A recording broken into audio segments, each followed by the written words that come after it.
hello, hello. Where am I? I'm not here. Why am I not here? There I am. So we are going to fix our orientation on here real quick. Where am I? Blah.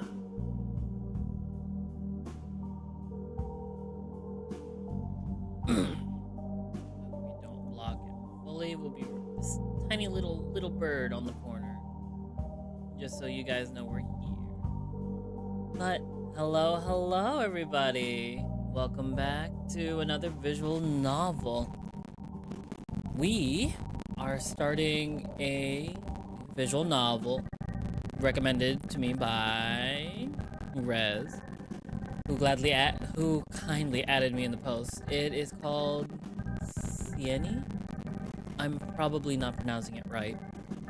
Most of the time we'll be going on Google to see how to pronounce some words, but to give the overall thing, it's pronounced Cienie. Cienie. Okay. Thank you so much for telling me. I'm going to be struggling with a good amount of these pronunciations, and I do apologize ahead of time for that. But I will try my best to look up the pronunciations as we go. But for those who don't know, Cienie is a mystery thriller visual novel with supernatural elements set in the Polish town of... I'm going to murder myself. There's going to be a lot of pronunciations. I'm so sorry. Static audio alert. Oh, shit. Oh, man, what's going on? It says the audio's healthy. What's going on? Is it on the visual novel side, or is it my mic? Which one is it? Hi, Kai. Thank you for coming in. Oh my God, it's a Gabi reference. hello, my first timers. You're okay now, I think. All right, that's good to hear. But welcome to newcomers into the both Twitch and YouTube chats. Again, my name is Akara Sancto, aka Confiable, and I will look up how to pronounce this word.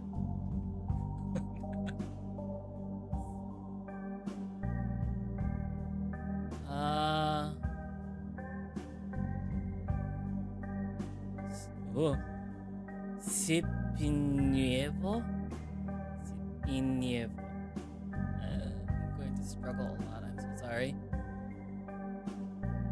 Default Tomas, a law university dropout who now interns at a private investigation agency run by Marcus. After 5 individuals are reported missing in town, Tom tries to unravel the mystery behind the disappearances while navigating the complexities of relationship and adulthood. Content warning. This is an LGBTQIA+ visual novel with mature and adult themes such as violence and mental issues. This game is not suitable for minors. Viewer discretion is advised. There should be a pronunciation guide for some Polish words and names. Just the highlighted purple. There is! Oh my God, no, I'm excited now. I'm happy for that because I don't want to I hate butchering languages.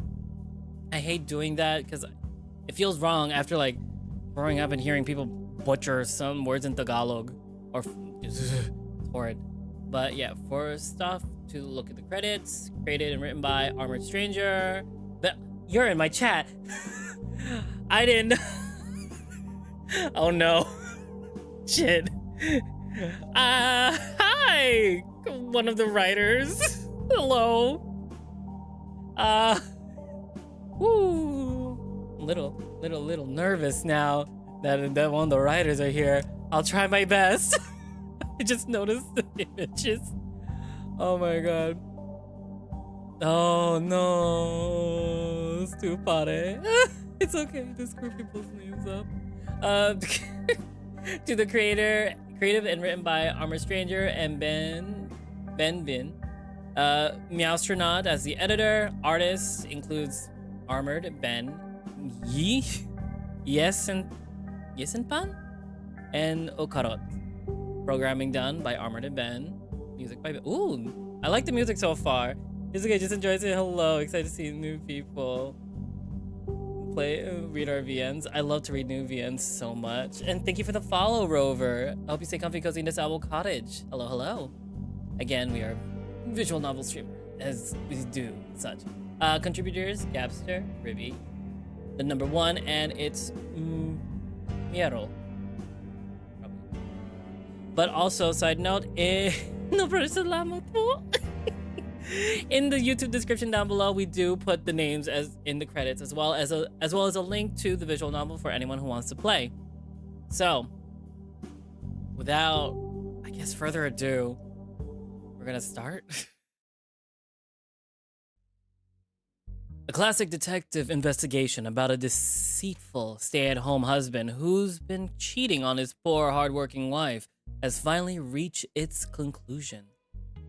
We've caught him red-handed thanks to Tom's help. Alas, I can't say it was pleasant case to work on, but it's one of those small, doable cases that we both need at the moment to boost our spirits. It was a good idea to assign Tom to take these pictures. That kid has a knack for getting himself into deep waters. Some might as well channel that into something productive. Still, given what's been happening in his town recently, it's becoming a risky job for him. I pull out the keys from my pocket, sliding it into the door's keyhole into my office. The office light's still on. Ooh. Oh, he's cute. Marcus is cute. You click on the purple word, you will get information. Like Tom's... Oh! On Tom's name? Oh, wait, hold up. I kind of want to see. There was a purple word earlier, wasn't there? Oh, there is. Oh! Tomasz Tishko? Tomasz Tishko. Okay. A black cat. Some call him Tom or Tomek. That's handy. I love it when visual novels do this.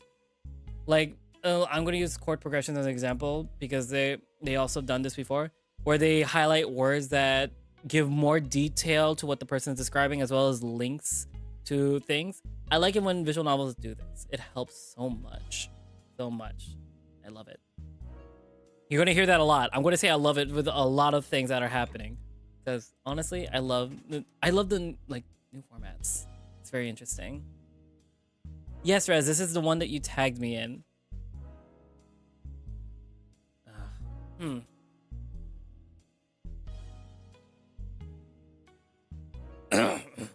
Tom? The office looks tidier than usual. Perhaps Tom cleaned it up. Still, whenever he cleans up, he tends to leave office items in very odd places. The door is slightly ajar. Oh, I head down to the bedroom connected to the office.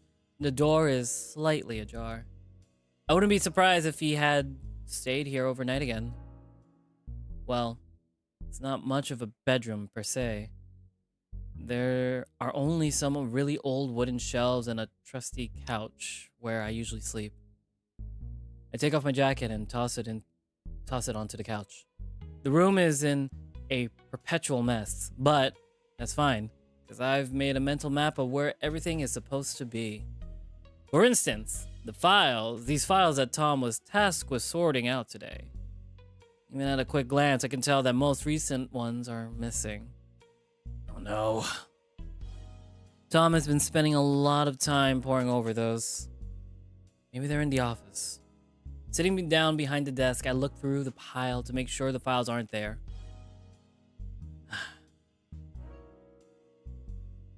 Ooh, I do love the sketch-like art. It reminds me of what's that game? Is it Black Cat? No. What was it? What was it? It was a game I played like in the beginnings of my stream career. Where is it? It's like, I know I downloaded it. Hold up. Black Sad. That's it. It reminds me of Black Sad. That's the one. It reminds me of Black Sad. I remember playing. I need to play that game again because I did love it. I think that technically was my first visual novel other than Life is Strange. As I turn on the radio, it crackles a little before picking up a transmission of the news broadcast. I take out the last cigarette from my breast pocket. I'll need to remember to buy more. Or I should quit smoking. Cheaper option. The police are still dealing with the complaints over the botched investigations of the missing individuals of... Sitnevo. Sitniewo. Sitniewo. A Polish town where the story takes place. Sitniewo. Okay. The radio blares the voice of one of the townspeople being interviewed. It's been almost 3 years, and we still know nothing. How long must these victims' families put up with the cops' incompetence? With a deep sigh, I turn off the radio. Police losing the trust of the people isn't uncommon anymore. Most officers fail at handling even the most routine tasks, and often put people in danger. I run my fingers through the files in a drawer. That case file isn't here. Did Tom take it out? I take out my cell phone to dial Tom's number, but I realize the battery's already dead. At least the office cell phone is always working. What is your voice? What is your voice? Hey, Tom. Sorry I can't Hey, it's Tom. Sorry I can't answer the phone right now. Sorry I can't answer right now. Please leave me a message. Damn it. I dial his house number instead. Carol? Oh, deep voice. Deep voice? Old voice. Hello? Is it Carol? Oh, I was right. Carol. Carol Tishko. Carol, it's Marcus. Is Tom home? Wasn't he with you? He hasn't come back home yet. Did he do something? I give him a southern accent. Why is southern so easy to fall into? Fuck. Nah, nothing. Goodbye. Immediately return the telephone handle back to its cradle. With keys in hand, I dash downstairs. I love the southern twang. He probably thinks he's helping, but I'm honestly afraid he might be making things worse. Okay. I head out of the building and hop into my car. Within moments of speeding through the familiar streets of this seemingly tranquil town. Whoa. Oh, okay, different point of view. So that means a different narrator voice? Southern Polish. My boots are now drenched, with the street full of deep puddles in this rain, but I'm not gonna budge. I keep peeking over the corner of the wall, waiting. Bull's in here. Trying to reassure myself, as all I can do now is wait. This is the place. The place our missing guy has been visiting recently. He had been missing for a month, according to the file. Eventually, he came back and started acting strange. His mother told Marcus. Only to then disappear again. It's been 4 days since then, and this is the place he goes to every night. The gas station manager stated that. Camille? Camille Novak. Camille often just stands outside, almost as if waiting for someone. Marcus got the footage from the manager. After seeing it, the client confirmed it was her son. The real question is, of all the disappearance cases, why is he the only one that came back? I mean, if someone wanted to vanish, they wouldn't be strolling around nonchalantly. But did he want to vanish? Uncertainties fill my mind. I need to stay focused. With a deep breath, I try to quell my impatience. This persistent rain is wearing me down.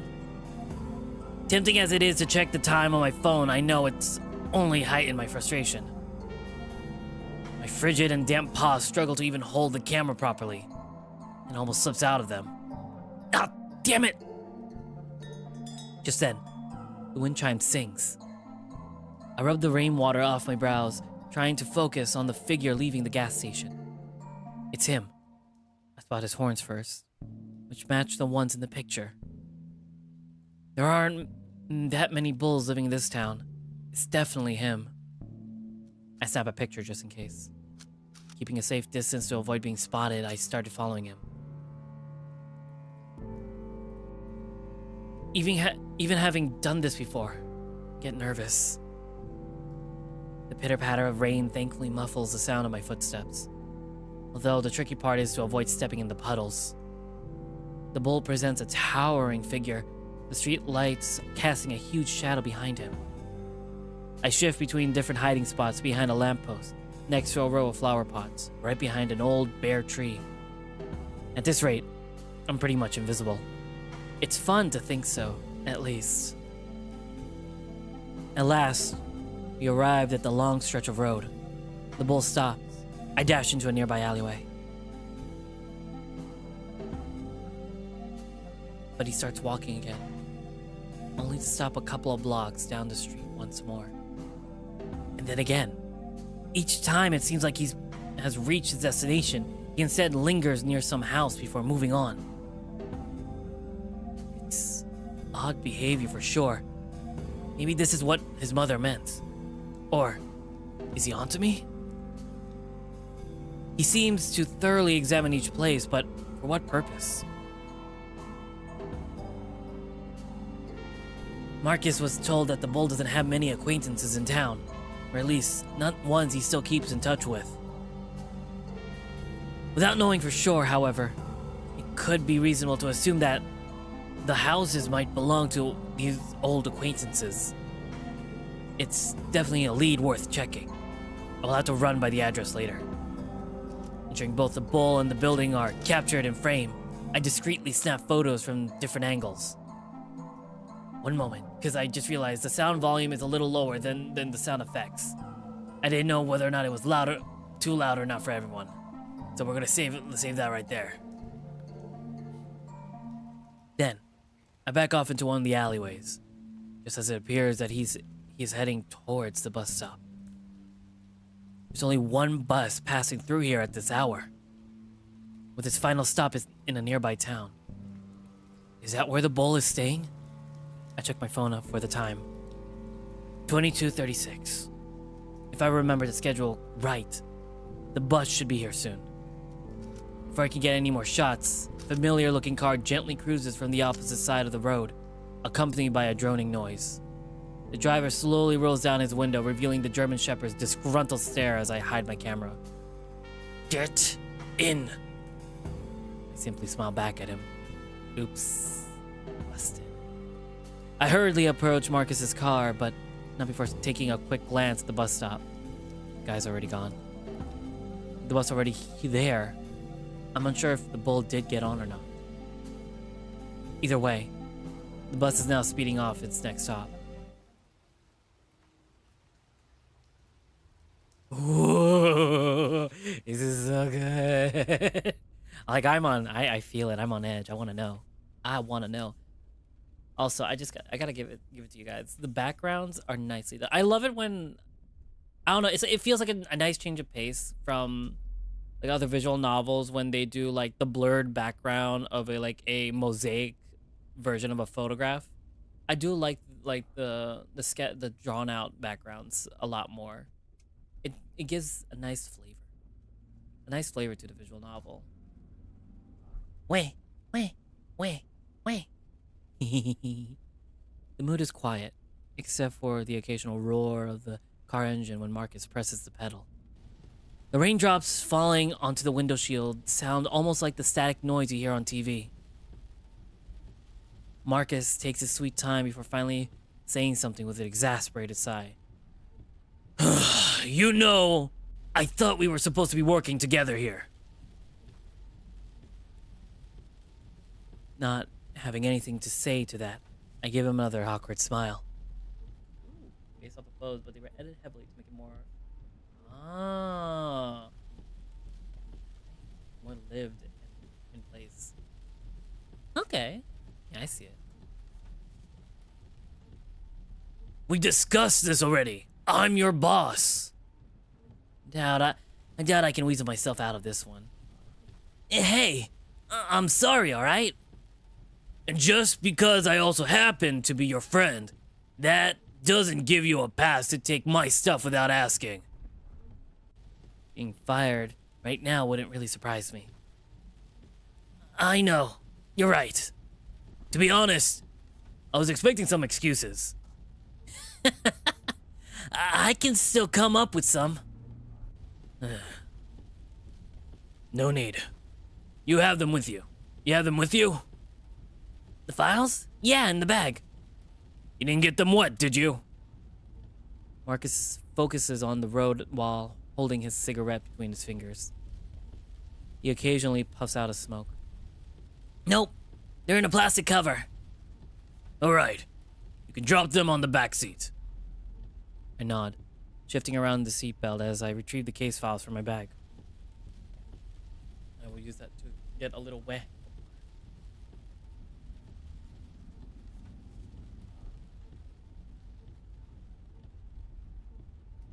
Blah. Blah.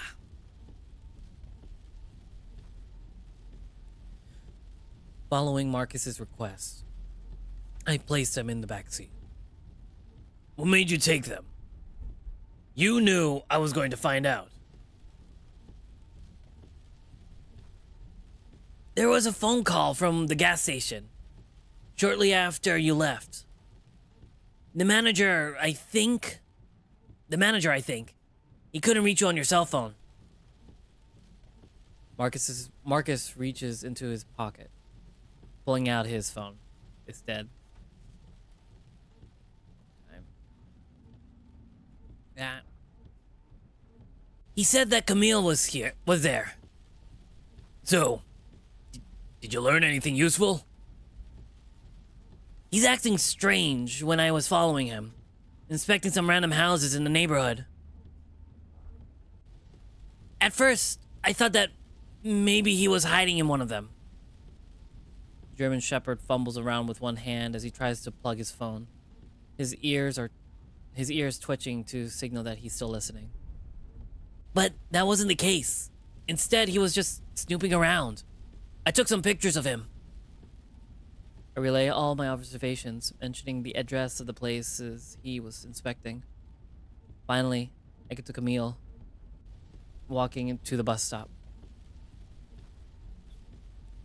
He's probably got on the bus. Oh, thanks. I try my best. If you mentioned it earlier, we could have followed it. It was already leaving when you came. Never mind that. I'll check the photos soon. And I'll personally handle the investigation. Alone from now on. Come on, I want to help. We already talked about this. You're supposed to do everything under my guidance, remember? That was the deal. Yes. You can't be playing detective. You don't have a license. As someone who studied law, you should know you could get a fine or jail up to 2 years. I sigh, looking out the window. Can't see much in this heavy rain. As annoying as it is, he's right.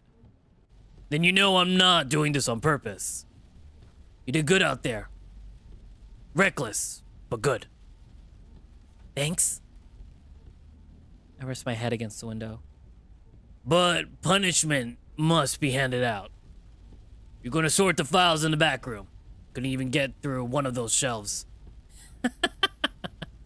As much as I'd love to do that, unfortunately, tomorrow is my shift at the shop. Didn't I send you my work schedule? Marcus points at his charging phone. You probably did. Can't say if I've looked at it yet. I guess you'll get a little break. But the files aren't going anywhere, unless you're planning on taking them again. His lips curve into a cheeky smile, his tail thumping on the seat. He sure is happy with himself. That's so adorable. He's like, yeah, I got him this time. I got him a good punishment. He's gonna organize my shit for me. har har. I get it. So, how did you find me? Well, you took a specific file, and that was the last case I mentioned to you. And then, Nah, I just drove around town when I spotted you. Oh, why? I expected trouble. Luckily, it didn't come to that. Will you tell the cops about Camille? No. Since this guy didn't really disappear, I doubt they'll get involved. I see. He's not wrong.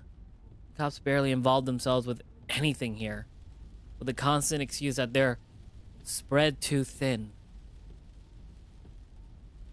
They were on high alert after the first few disappearances, but those cases went cold too. Hey, cheer up, bud. We'll figure it out. Marcus pats me on the back. It takes him a moment to realize how soaked my fur is before he takes off his paw and wipes it on his trousers. I let out a chuckle as he tries to recover from that silly blooper. Alright, let's get you home quick. You're soaking wet. The last thing I want is for my car to smell like a wet cat. Oh yeah? As if a wet dog smells any better. I give him a smile before turning my head to look out the window again. My house now in sight. Anyway, I will involve them as soon as I know more.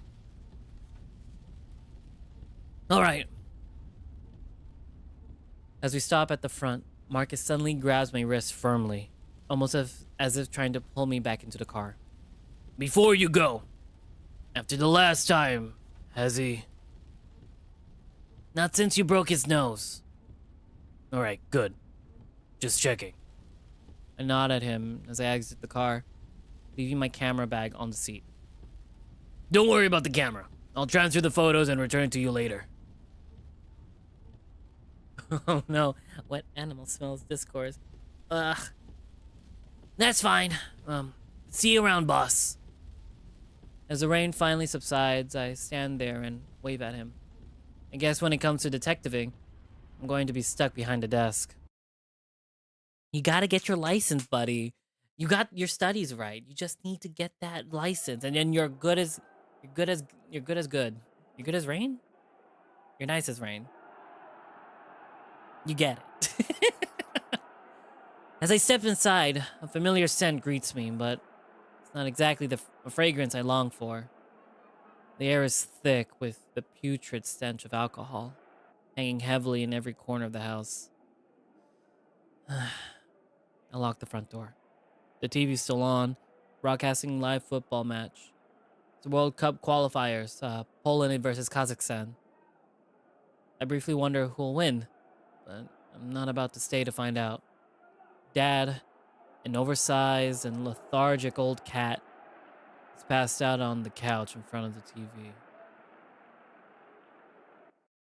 I reach out and switch it off, silencing the constant stream of noise that serve as a backdrop to our lives. An empty can of beer and a half-empty bottle of vodka lie on the table next to him. There are at least 3 more cans on the floor. This isn't the first time I've ever seen him like this, and it won't be the last either. I simply ignore the mess and head upstairs. With each step I take on the creaky wooden stairs, I'm conscious of the need to tread lightly so as not to disturb the slumbering beast downstairs. Aw, oh, look at the superhero posters! Those are so cute! Orange Warsaw Festival 2014. Damn. Oh my god, this is so cute. Wait. It's so cute. As I enter my room and flip the light switch, a sense of relief washes over me. Okay, I'm liking the mystery cat over here. I love the outfit. Finally home.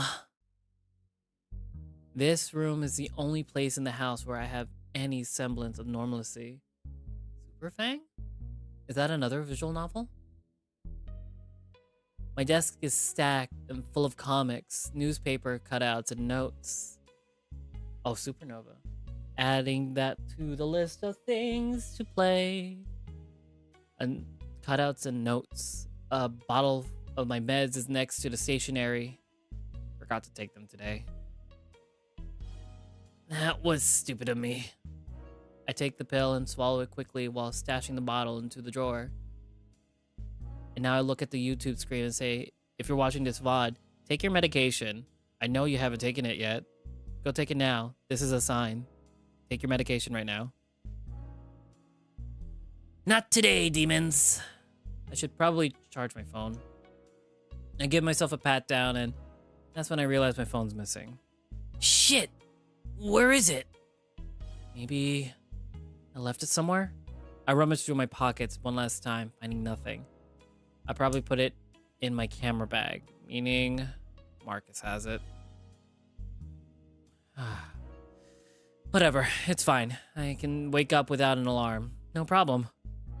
I'm screwed. I take off my wet clothes and hang them on the radiator, then put on briefs and a t-shirt to sleep in. Instead of lying down, though, I keep glancing at my desk. I just can't help myself. I know Marcus said he will take care of things, but I pick up my notes, trying to see if there's anything I've overlooked about the bull. Ooh! Camille's disappearance. Descriptions. Okay, gender male, age 26, nationality Polish, species bull. White horns with gold rings, black hair, bluish gray fur, purple eyes, last seen Creek Pines gas station. Missing since 2016. Came home after disappearing for a month, disappeared again 4 days later. Police didn't entertain the second report from his mother. According to the owner and workers, he often stands outside, sometimes buys cigarettes before leaving. Footage shows him many times after this disappearance. His mother confirms that it's him in the footage. New notes. Was found inspecting random houses. Need to check those houses later. Maybe he did know that we were following him. We check random houses. He waits by a bus stop. We look away. He's not there. We're only assuming that he's on the bus. What if he just backtracked? Or like hid and then backtracked, waiting for us to leave?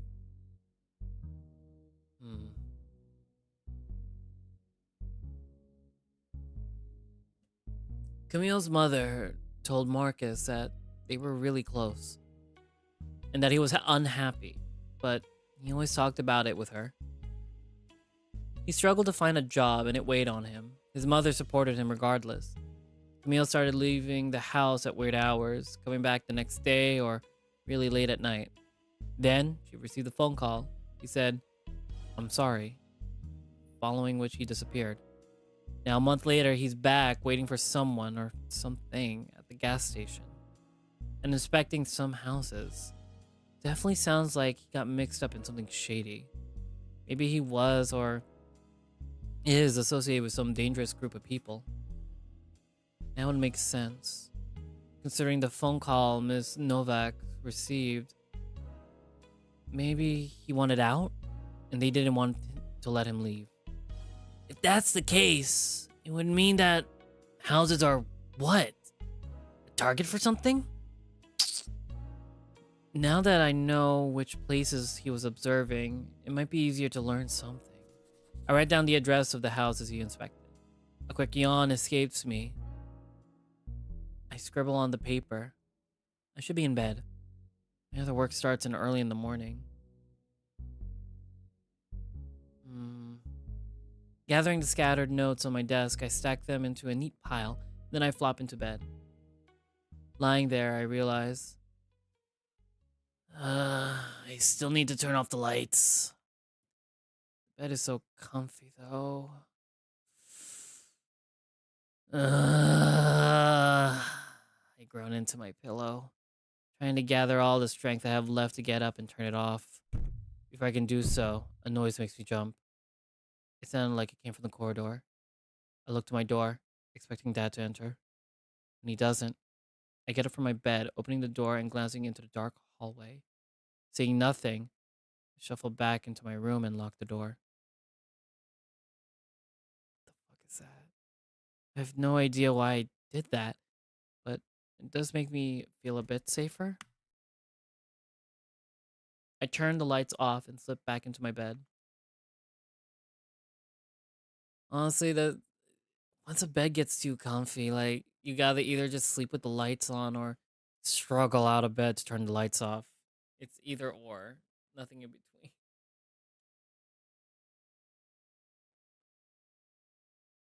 I lie there in pitch darkness, trying to discern where that sound came from after all. Part of me hopes that I just imagined it. Wouldn't be the first time. Just then, it happens again. I look around, barely moving my body. It appears to be coming from outside. Please tell me it's not out the window. I don't know. Please. I've just gotten away from so many psychological horror games, visual novels. I slowly get up and approach the window. The darkness makes it hard to spot anything. Hey! He followed us? It takes my eyes a bit of time to adjust, but as they do, I spot a figure standing outside. Shit. In a rhythmic fashion, he kicks my wooden fence stand still, and then does it again. The horns. And clothing. Is that Camille? What the fuck? As he stands there, now motionless, I try to get a better view. He suddenly turns around, focused on the forest behind. And for a moment, it looks like he is talking to himself. A sharp pain pierces my head as the floor beneath me becomes shaky and uneven. Camille looks straight at me. The bull blurs into and out of my focus. Our gaze is locked, completely petrified. My shoulders tighten while I hold my breath. It's too late to hide now. He knows I'm watching. He must have seen me follow him. Oh shit, I skipped another page. Fuck! Fuck! Shit. A part of me wants to back away from the window and go back to bed. To pretend that this is just a bad dream. But I can't. It might be my only chance to learn something. No! Stop! He's literally glaring at you. Don't do this! Oh my god. Despite all my instincts screaming at me not to do this, I open my room window. Why? No! Tom!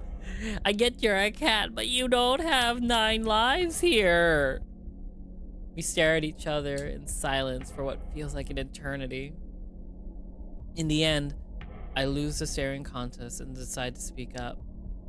Who are you? What are you doing here? Not knowing how much he knows, it's probably safer to play dumb.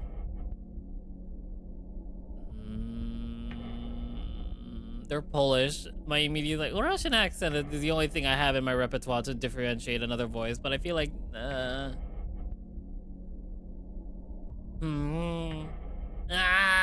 You shouldn't have done that. My body freezes again. His voice is hoarse, rough, as if he just finished a marathon. While I struggle to get out a proper response, the bull keeps staring back at me. It feels like his eyes are piercing right through me. I don't know what you're doing here, but... Do you see them too? What? He doesn't respond, but keeps his gaze on me. There's only an agonizing silence. It feels like forever before he turns around and simply walks away. I want to yell after him, but I can't. All I can do is stare at his back as his form fades into the darkness. Fuck! Why did we do that? As soon as he disappears, my motor function returns. I back up from my window, closing it. The pounding in my chest slows down as I sit in my bed.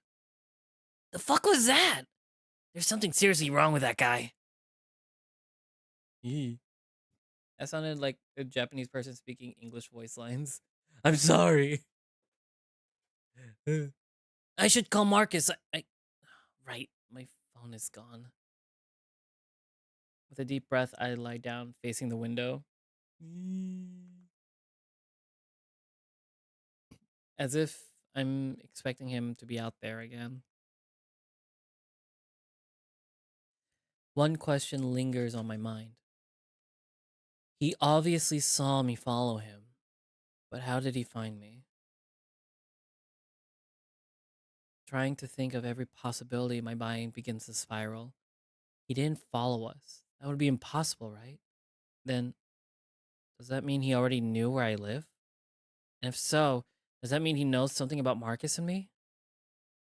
My mind is racing with questions that I can't answer, and I can't answer is draining, though. And before I even realize it, I am out.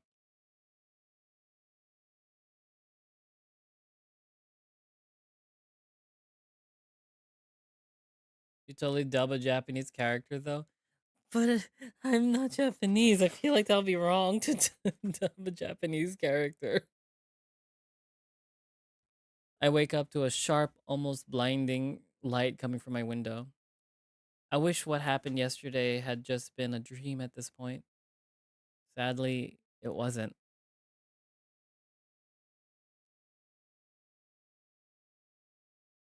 Pulse is easy. 30 million pulse we get every day. Why was this time out? There was no Pepe the Frog on there. That's weird. Oh, it's the easy thing. My bad. Sorry, Ben. What do I even do now? I grab some fresh clothes and stumble out of my room to head to the bathroom. Oh, I went backwards. It's hard to get an image of the bull staring me down out of my mind. I should have visited Marcus, and I should visit Marcus and tell him what happened. And again, I should probably not skip work at the shop. I need the money. After taking care of my basic hygiene, it's time to face the real beast. I get downstairs and bump into the empty cans and other rubbish strewn across the floor in the living room. Annoyed, having forgotten about the mess down here, I kick one of the cans. I just need to make sure I've got everything before I head out. I don't have time for breakfast. Only after putting on my shoes do I realize they're on the wrong feet. Good job, detective. Can't you be more quiet? My head is throbbing. So like every day. After tying my shoes, I hurriedly get up on my feet and put my jacket on. Don't you have work today or something? Don't be smart. But yeah, I do. Heading off in an hour. I don't know why I gave him this voice. I feel like it should be older. Or gruffer. Or tired. Ugh. Dad glances at the clock as if to make sure his statement is correct. Right, well, I'm already late, so I'll be heading out. He looks at me but quickly walks towards the fridge, which contained nothing aside from, well, booze. Heading to the shop? Yeah. Dad takes out a can of beer, opens it, and takes a sip before speaking. Really? Are you really gonna drink before work? Think of it as my morning coffee. Right. Do whatever you want then. I grab the door handle. Wait. I flare my nostrils as I turn around at him. What? He sits down by the kitchen table, putting his beer down. How was the work with Marcus so far? Good? That's good. Who would have thought you'd follow in her footsteps? Sorry, I gotta go. Super late already.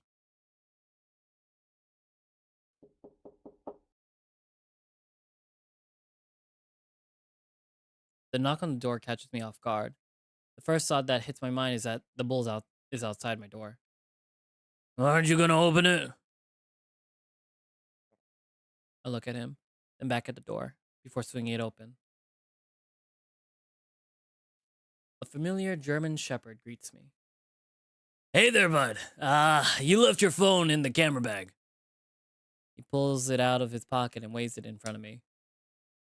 I know you just can't live without it. Your knowledge truly knows no bounds.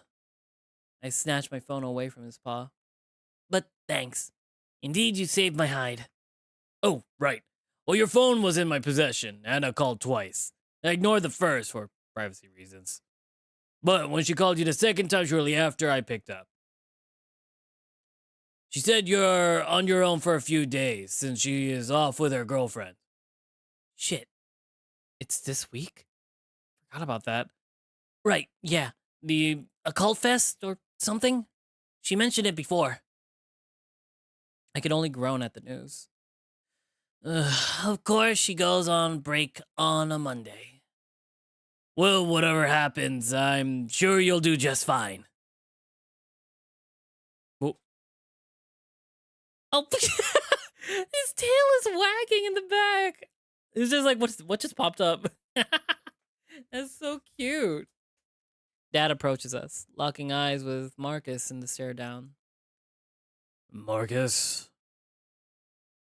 Girl.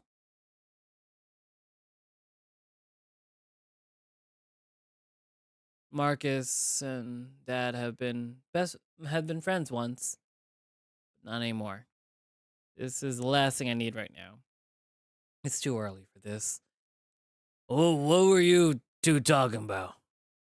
Oh, no, he's just back to Southern now. Nothing. I'm heading out. Bye. All right. Oh, press H to hide the dialogue. Wait, we're going back to see. I want to see the tail wag. Look at his tail. Oh, he wags back and forth. He's so happy. My goodness. That's so cute.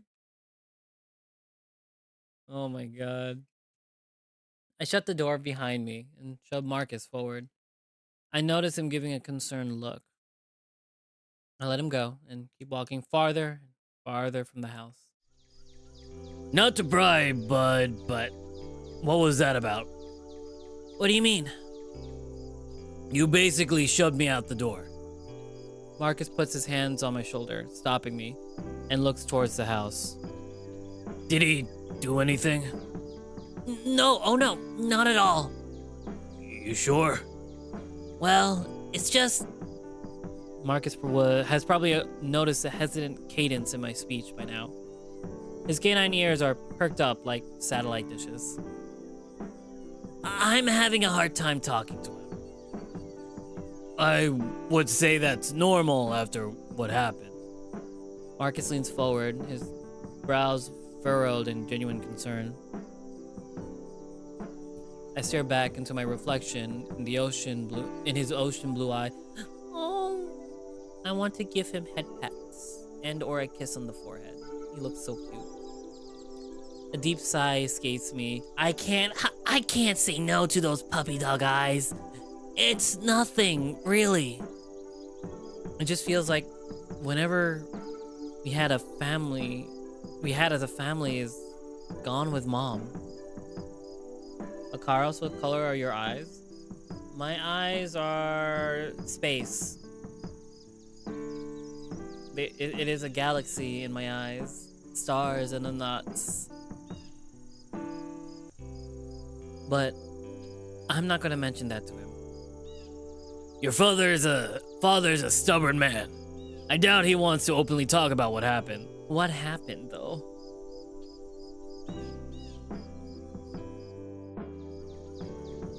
So he drowns it in liquor. I tried countless times to reach out and talk to him about what happened to Mom. Yet each time I was met with silence and a refusal to talk.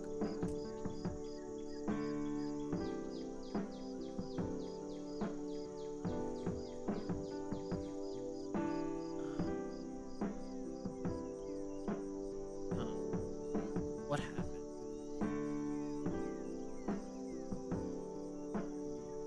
I'm assuming their mom died, maybe?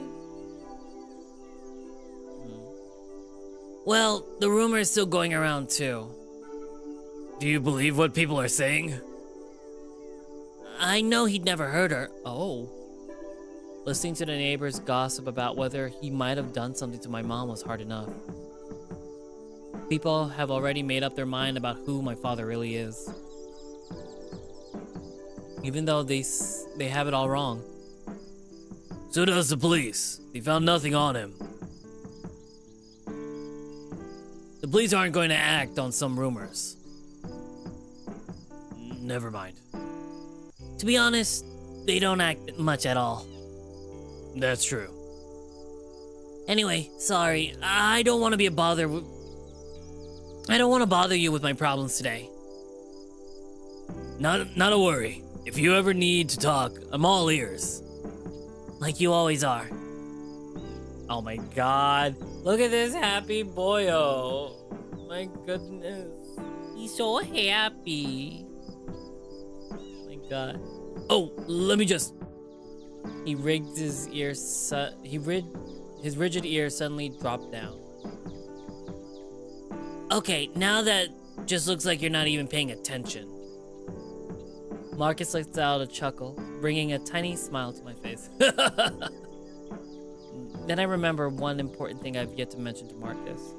The nighttime visit from the bull. I feel like I'm about to be grounded from fieldwork even more now. There's one other thing. I'll just get straight to the point. Sure. What is it? Camille was outside my house yesterday. Marcus' brows wrinkle as his gaze locks with mine. Tom, that's not funny. Didn't you say he went on the bus? I said I thought he did. Clearly he didn't. Are you alright? How did he find you? What did he want? Did he say anything? Marcus bombards me with questions, but then stops himself, falling silent to finally give me a chance to explain. I heard a noise outside my window. And when I looked there, I saw him. Whenever I blink just for a second, I see his vacant stare piercing through me. When he spotted me, I tried to ask him a few questions. He didn't really answer any. That's concerning. He just said, "You shouldn't have done that," and asked if I could see them too. No idea what he meant. You'll have to be really careful from now on. I'll contact Igor. So, you're involving the police after all? No, just him. He is still part of the police, though. And Tom, no more investigating this. Do I make myself clear? Well, can't say I'm surprised, but it still feels like a punch to the gut. All right. I'll keep you updated, so keep your phone handy. And don't leave it somewhere again. Yes, sir. I give him a smirk and a salute, trying to lighten up the mood, but his brows are still deeply furrowed. Let me drive you to work. You sure?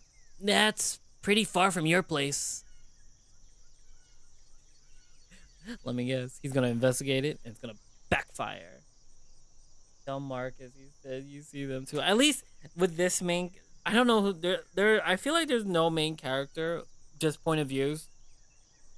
So far, because we swapped from Marcus to Tom.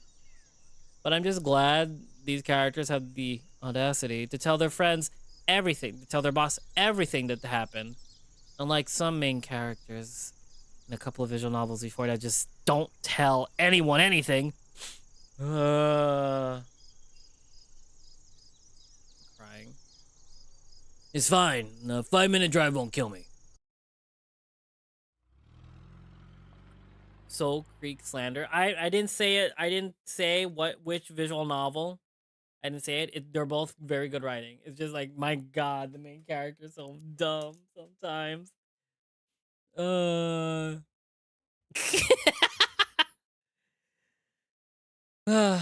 We both get into his car. Neither of us really say anything though throughout most of the drive. I keep wondering about Camille and what he could have meant. A part of me is really hoping I won't run into him again. Oh my goodness. Ooh, stretch. Need a stretch, buddy. Sitting on this wooden chair does not help whatsoever. Ooh. Wah, wah, wah, wah. It's a pretty short and uneventful ride, but this saves me about 20 minutes of walking. I'm already late as it is, which is my own fault. Marcus' fingers drum against the wheel as he briefly inspects the rearview mirror before glancing at me. After your shift, maybe we could grab some hot cocoa? We could, but I thought you hated chocolate. Well, yeah, I'd get you cocoa and a coffee for myself. Dark and brooding, just like me. Wow. Honestly, the only thing dark and brooding about you is your dirty car. It looks like I'm being kidnapped. His tail wags as he chuckles. A faint smile again curls on my lips.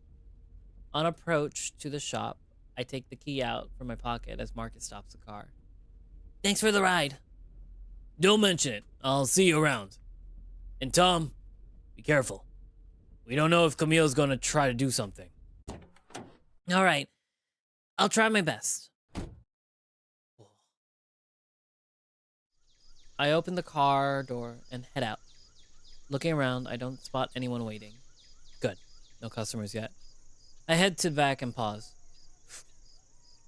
Trying to find the key that opens the back door. Oh, gotcha! As I slide the key into the keyhole, I hear footsteps from behind me.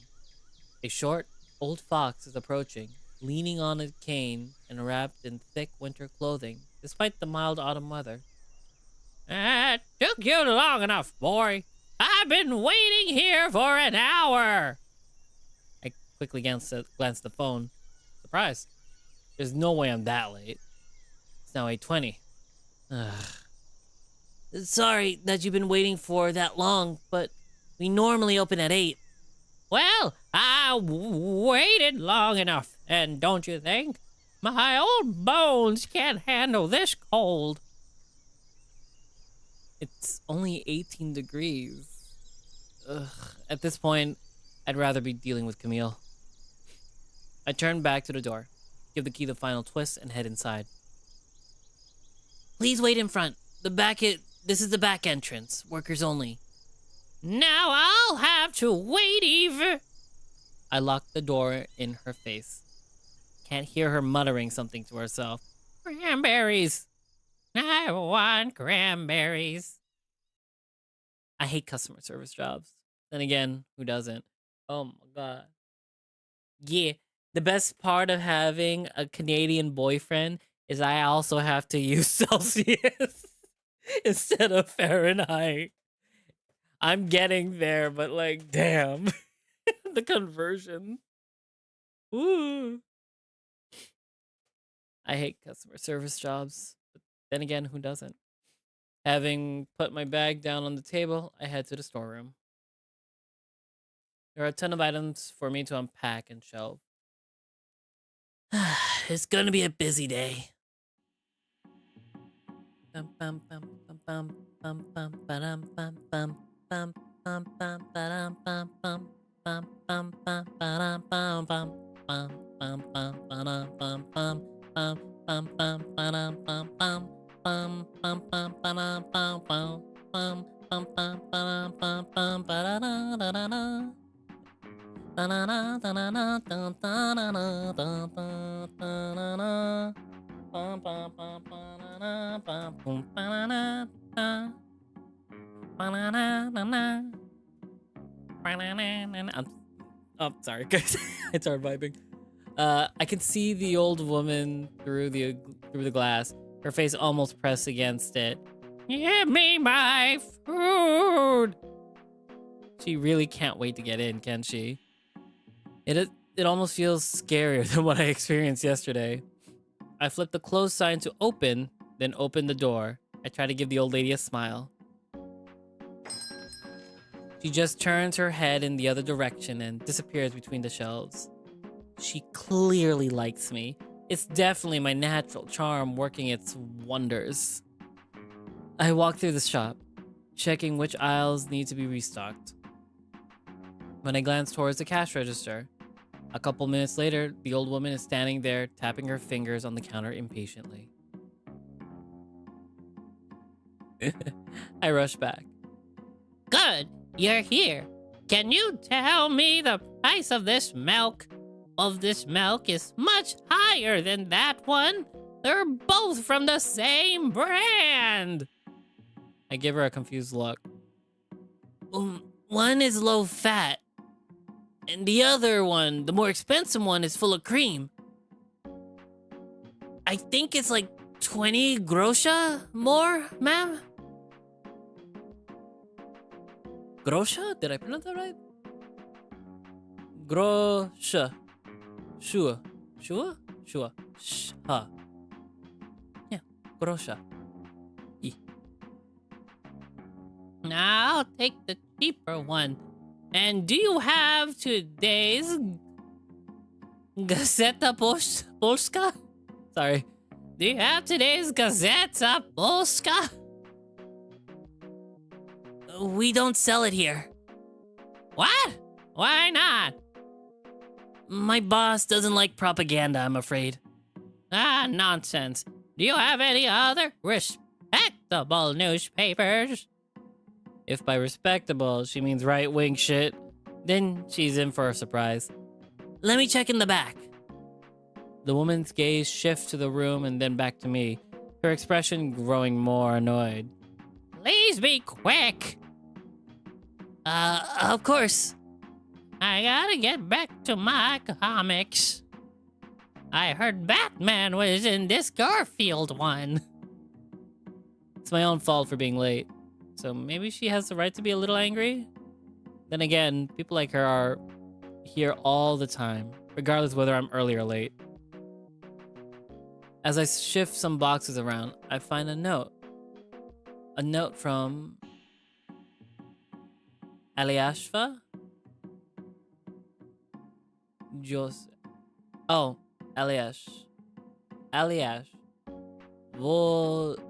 Vojosik. Vojosik. Aliash. I found a note from Aliash. Hey there, kitty. I hear... Oh no, my weakness. Slight script. Fuck. My dyslexia is kicking in. Hey there, kitty. I heard you're on your own for a few days. If you need a shoulder to cry on, we could go out sometime. You know my number. Call me. Winky face. Ellie. I can barely read. Yes, Tom, you know my struggle. I'm a visual novel streamer. I can read. Guys, I can read. I can barely read. That's the thing. I can barely read that thing, but it makes me chuckle. He always finds a way to brighten my day. Oh, I thought it was a girl. Aliash and I have been friends since childhood. He already had been working at this as the delivery guy long before I was hired by Anna to work here. The words are melding, guys. I'm sorry, that's just me. My mind likes to flip words sometimes, okay? Like flip letterings around if they're not two. I almost read it if you mead. I read that as an M instead of an N. Or mule. And we've had trouble meeting up since he now lives with his father, and I don't think that man likes me very much. Before I can dwell on that, though, I hear the old woman cough loudly.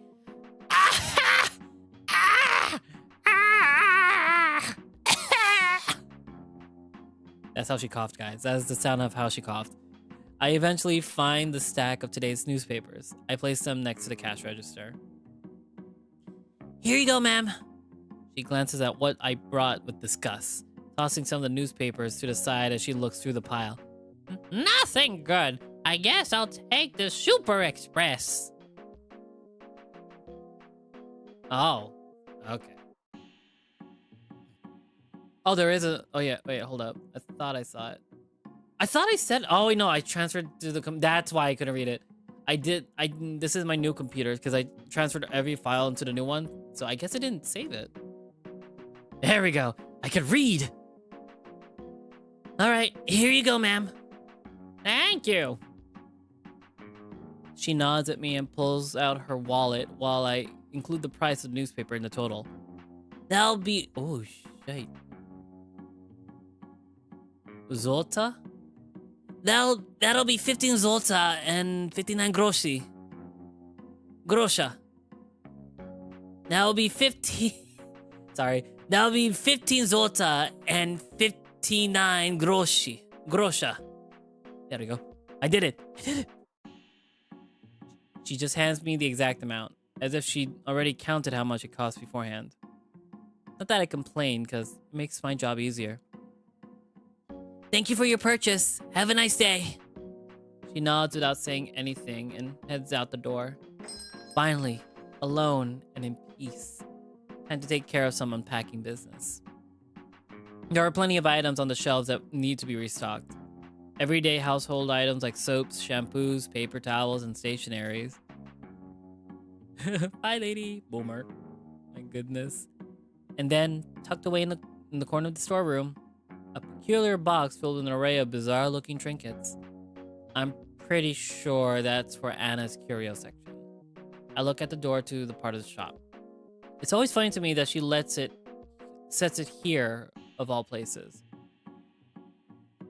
All those religious folks coming in to buy some hot buns, only to see Anna selling occult trinkets and offering tarot readings. Okay, I'm loving Anna a lot more. I'm loving it. It's priceless. The day proceeds smoothly. There are customers here and there between my restocking. At times, I even manage to forget about the bull, but that thought always comes back. I say the bull's like slightly muscular. He's a little Bara, but calm down. Hold your leash, Mora. Hold down your leash. While the shop is now empty, it's time for some shopping of my own. Not being that hungry, I grab some essentials: potatoes, bread, ham, and some cheese. As I scan to pay for my items, the door chime rings. 4 men entered, dressed in rather dapper attire. It's the mob! Dapper attire. I don't think I've seen them before. Oh, welcome! My eyes are drawn to one of them, a wolf with scars across his face and a missing eye. Another one, a deer, approaches the counter while the rest are looking around. How can I help? We are looking for someone. Okay. Who? We are told this is his shop. Something isn't right. This is Anna's shop. I try to keep my gaze focused on the man in front of me, but in the corner of my eye, I see the rest of them wandering all around the shop, making me nervous. Another guy, a wolf, goes back to the storeroom, and I raise my hand to call him out. The guy in front of me just shakes his head and snaps his fingers at me. I'm talking to you. Who the fuck are these people? Clearly the mob. They are clearly the mafia of some sort. Pay attention. Sorry. So, we are looking for Otto Onginski? Oh, I got it right. Excuse me. So, we are looking for Otto Oginski. Oh my god. I sneezed so hard, my arm hurts. Oh my god.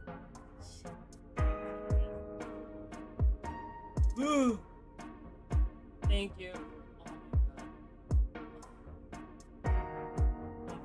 Oh my god. Thank you. Oh. Oh my god. Oh, that took me out. Oh my god.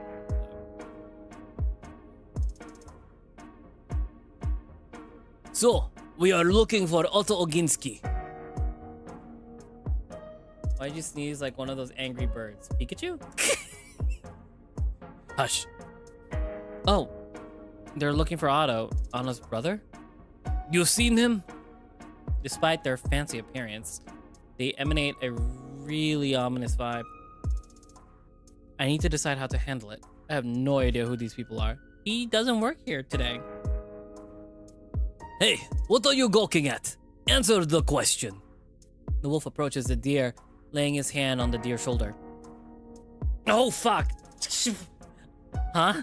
Oh, I'm sorry, sir, of religious value. Your eyes are up. I'm sorry. I got distracted by handsome wolf with one eye. My goodness. Nox definitely a blue angry bird. Calm down. Let the boy speak.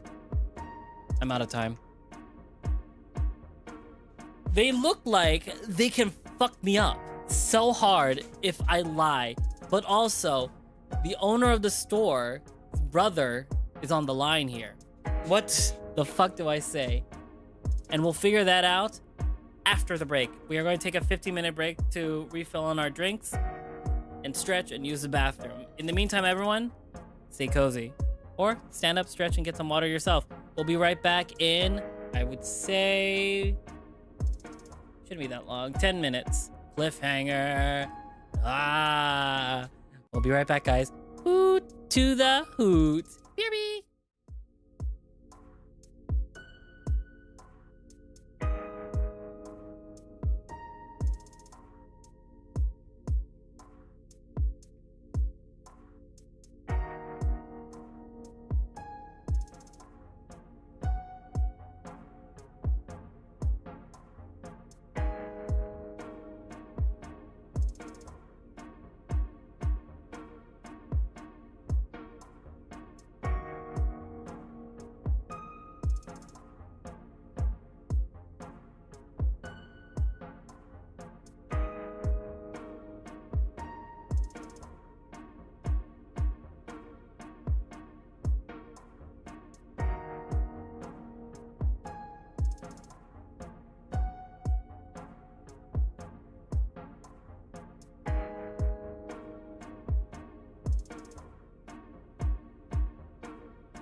And we're back.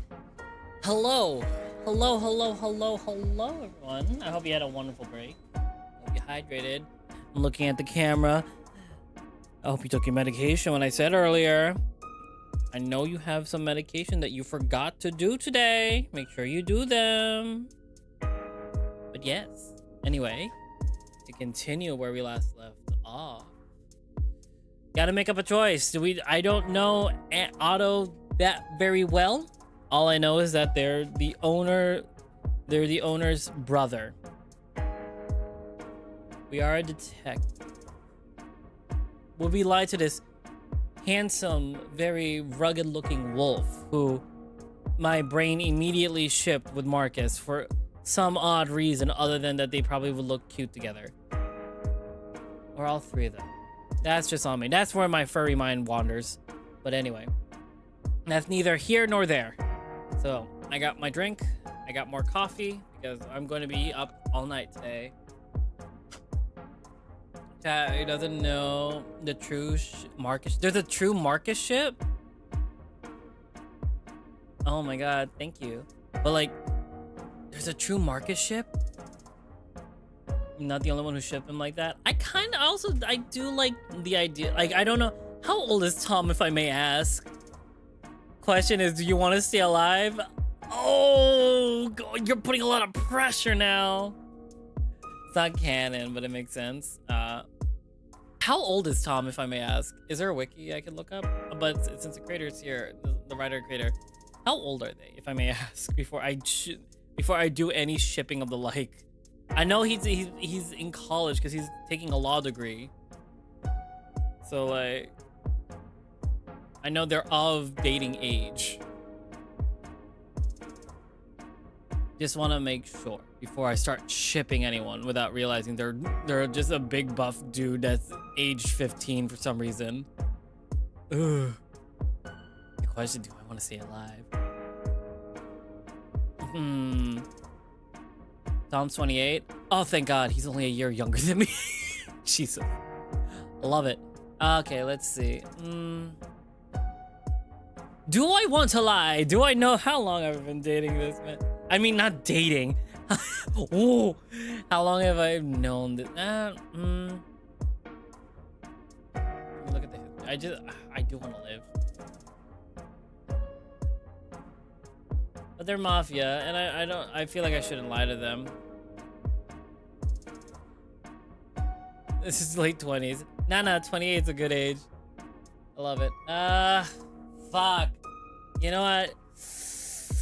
I don't want to get people hurt. Make up a lie. We made it. Ooh. But like, I am forgetful. No, that's understandable. No, we're not. It's all good. He's so cute. Oh, God. Oh, boy. Better safe than sorry. If I'm about to ruin some deal Otto has with them, I will apologize to him later. But if it's trouble, it's better to play dumb.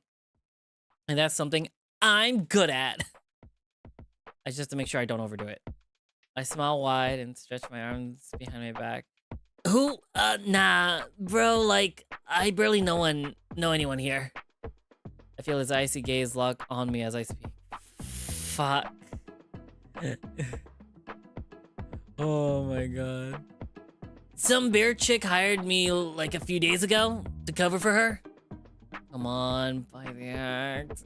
Just for a few days, need some quick cash, you know? What was her name? Wait, don't tell me. I got it. Hannah? Anna.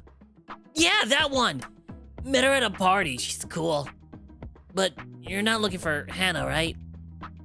Anna. Oh yeah, right, Anna, yeah. Listen, I just met her at a party. Guess I mentioned needing some cash and she said I could cover for her here. The deer sighs while the wolf smiles. The rest of the men are paying close attention to my performance. Why are you smiling? Why are you looking so adorable like that? Can we see you wag your tail? Can you wag your tail? Tell us you're happy. Oh my god. It's hard to tell if they're actually buying the whole thing. Sorry, but I can't help you more, bro. I almost jump as the door opens again. A hyena enters. Is that... Elish? I can't get distracted now. But wait. Hannah left me a number. I mean, Anna left me her number. The deer's gaze gets more intense the more he looks at me. Almost like he is reading me. You want it? No, you imbecile. We're looking for the owner of this establishment. Otto Oginski. Well, I don't know what to tell you, man. I only know Anna. Don't think I met any Ottos at the party. Fuck's sakes, are you dense? The deer looks like he's about to snap. His scarred hands close into a fist. The wolf steps closer, grabbing the deer by the arm while shaking his head. Fair enough. Even I want to punch myself at that point. Sorry to interrupt, but hey, bro! The hyena steps closer and I finally pay proper attention to him. They're all so cute. Baby girl. Baby girl. Oh my god. Except it's not... I'm gonna keep forgetting the pronunciation of these. I'm so sorry. I'm gonna write them down later after this stream, but I am going to try to keep track. Anyways, I'm left staring in disbelief. David? David. David is back. He approaches me and extends his fist for a bump. Nope. Don't do that. Oh my god. Stop. Don't do your eyebrow thing. You're too cute. That party was on fire. I nod at the hyena. Old friend? A former friend? I don't even know what he is to me anymore. But for the sake of keeping up the act, I follow the lead with a fist bump. Sure was! What was that? The wolf looked at both of us before speaking with a gentle cadence. I see. Sorry to take up your time. No worries, we're all friends here. I extend my fist to the wolf for a fist bump. The man just looks down at it and turns to leave. God, he's so hot. Hopefully they bought it. With David's help, they should be convinced. I learned nothing from those guys, and I hope Otto isn't in some deep shit. He's in one to look for trouble. The wolf beckons the rest to follow. Like a pack, the men gather up near the door. If you see Otto, tell him we're looking for him. He'll know what that means. Oh my goodness. Hi. As Judas Priest. After saying that, they all leave. Wow. Acting class much? I think they bought it. I'm not so sure about that. Oh? I'd have bought it. The wide smile on his face, he steps closer. Tom, I'm so happy to see you again. It's been years. Nothing comes out of my mouth. I just stare at him, almost like I'm seeing a ghost that's been haunting my mind for years. Tom, hey, are you there? I love the Russian accent. Loan sharks want their money. That's the one thing I'm good at. I lost my Filipino accent because I picked up a Russian one at some point during Soul Creek. I need to listen to more Filipino dramas again. It's been so long. Seeing him with his round doe eyes and dumb-looking smile somehow makes my blood begin to boil. Really? Damn. It's been 6. I gently massage my temple, trying to quell the burning sensation that has crawled up in my head. I'm sorry, Rez. I'm trying my best to get it back. I never had it in the first place. I just picked it up from my parents. Again, Filipino-born American. I'm a Filipino-born American whose parents did not teach him Tagalog whatsoever because they were afraid I would be made fun of in elementary school. I hate it. The only way I can speak Tagalog is by singing at this point. I gently massage my temple, trying to quell the burning sensation that's crawled up my head. Before it goes too far and erupts from my mouth into a fiery speech at David. 6 years since you left without a word. Yeah. A lingering silence envelops both of us as we looked at each other, except for the incessant tapping of my fingertips on the counter. Seeing him again should make me happy, but I feel nothing like that. Man, I'm sorry, but I couldn't really be in touch. You know, family stuff. Are you kidding me? Family stuff? That's a terrible excuse. Oh, fuck. I feel like with my bad memory, like, if I may ask, is there like what's it called? On pronunciation stuff, because I forget so easily. It's so bad. Like, I'm forgetting how to pronounce their name. Especially when you ignored him too. After David left, without a word, you could say Elias. The English name Elias, don't worry. Okay, but I will, after this stream, after both this stream and the D&D stream, I will write down each pronunciation so I remember it. Because I have poor memory, but like, if I can write it down, I'll remember it. I don't want to do the story wrong and pronounce names wrong. I want them to pronounce it correctly. But for now, I'll try to get by. After David left, without a word, I had no idea what happened. Nobody would tell me anything. His father only mentioned that David left for Germany with his mother. Otherwise, I would have ended up thinking he was yet another disappearance. Hey, Phantom. Are you getting mad at me over my brother? Of course I'm mad at you over him. You hurt him. Fuck. Elias just shrugged it off and said he deserved it, but I know it hurt him. In truth, Elias spoke very little about this whole thing. Hell, I practically had to pry him open so he'd talk to me. All he could talk about was the rest of his family and that he didn't want to abandon his father. I mean, the choice to stay with our dad was his. Ugh, you're impossible. I went with mom because she needed me. Elias stayed with dad because he was needed there. We both made a choice. It was easier that way. Easier? You're brothers. Your parents' divorce shouldn't stop you from keeping in touch. I couldn't... What? David's chest puffs up as he clenches his jaw. A short, dejected sigh escapes his mouth. I just couldn't stay in contact, okay? I don't want to argue about that right now. I just wanted to see you. Fuck you! You don't get to say that! Tom, I'm sorry. Sorry? That day, it felt like I lost both my friends.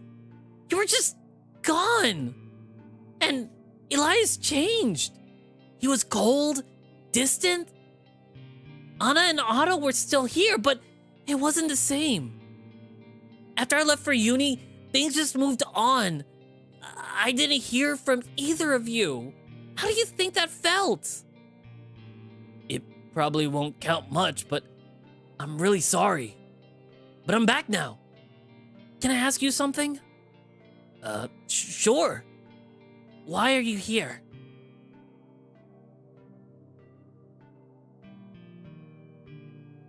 Would it be hard to believe if I said I came back to fix what I broke?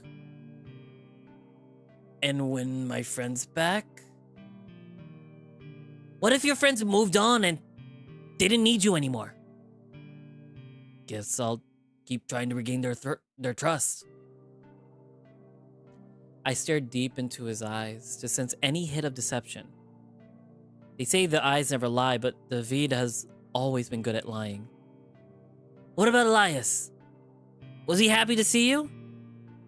You're not gonna let this one go, are you? Not really, no. Well, I haven't talked to him yet. What? The hyena sighs deeply. I will, though. I suppose I'm just unsure how to do things after so long. Well, you never been one to back down from an adventure. Did he talk to you after you came back? Yeah. He technically works as our delivery guy now. Oh, Yeah. all right. Well, don't get mad. But after I met Elias, if he even wanted to see me, but after I meet Elias, if he even want to see me, do you want to go somewhere with me to catch up and all? I'm kinda exhausted today. I just want to know more about what you've been up to. The gist of it, at least. I'll pay for the food, and you can order whatever you like. Before I can respond, a new customer enters. David's ears perk up. Welcome. Let me know if you need anything. Customer nods, taking a few things quickly, and quite apart from a thank you and a goodbye. Meanwhile, David waits for him to finish before he turns to me again. Please say yes. I don't know if I want to deal with all of that right now, and by that I mean you. No point when you could just vanish again. Oh, right, nah. I'm staying for good. My parents' old house is mine now, and there's not much left for me in Germany. Well, Mom's old house. Huh? I'm going to tell you more if you agree to meet tonight. He smiles like he's proud of his offer. I'm not promising anything. All right, I'll talk to Ellie first, and then ask you again. Well, I'm glad at least you understand. Yeah, I got you. Mind if we exchange numbers? I nod and take his phone to tap my number while he does the same on mine. I'll be heading off then. I've got a lot of catching up to do. Hopefully we could see each other tonight. Maybe.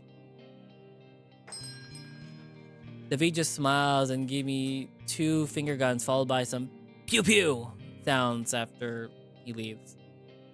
He's so, oh my god. I gotta give a hand to the artists. They're so cute and hot at the same time. My goodness, you did a wonderful job on these characters. Watching him walk out and down the street through the dusty shop window makes me feel uneasy. Him being back at all is surreal. I don't know what to make of his return. My mind races to search for some closure. His unexpected presence has stirred a mix of emotions within me, like a storm brewing inside a cup of tea. Yet, I can't seem to grasp a single tangible emotion from it. Should I feel happy that he's finally back? Or mad that he simply assumes he can slip back into our lives as if nothing happened after he left? Regardless, perhaps the passage of time has carved a deep rift that separates David and me over all these years, making me feel detached from his whole situation. How does one even navigate the awkward terrain of our suddenly renewed connection? And is it even worth a try? Despite my lingering thoughts about what just happened, the rest of the day unfolds seamlessly. The flow of customers coming in and out blurs into a breathing tide that oscillates between time of bustling activity and tranquil lulls. Every now and then, some guy comes in reminding me of that group of men looking for Otto, while the departure of another brings my thoughts back to David. So far, we're at our new job. We got run in by what seems to be the mob. An old friend came in after all these years, and we're dwelling on what to do about it. Oh, a lot. The skies shift into a darker hue, bringing along gusts of cold wind. I'm deeply fixated on a line of spruce trees outside waving at me. Some branches that sway and bend a bit too hard begin to snap with a resounding crackle. I pack my things and lock the shop, making sure to check everything one last time so I don't leave anything behind.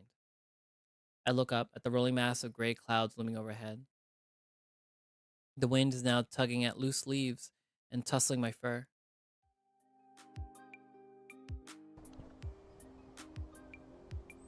With my house now in sight, I'm surprised to see a giant softy of a bear.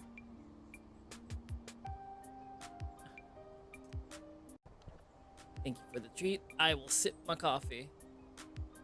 With my house in sight, I'm surprised to see a giant softy of a bear sitting on my front stairs. Whoa. Is he here to talk because of what happened at the shop earlier? Shit. Either way, we exchange smiles as Otto lifts himself up and dusts his pants off. Oh, hello. You're so big. I love it. What is your accent? What am I going to do with you, Otto? Everyone has a different accent at this point.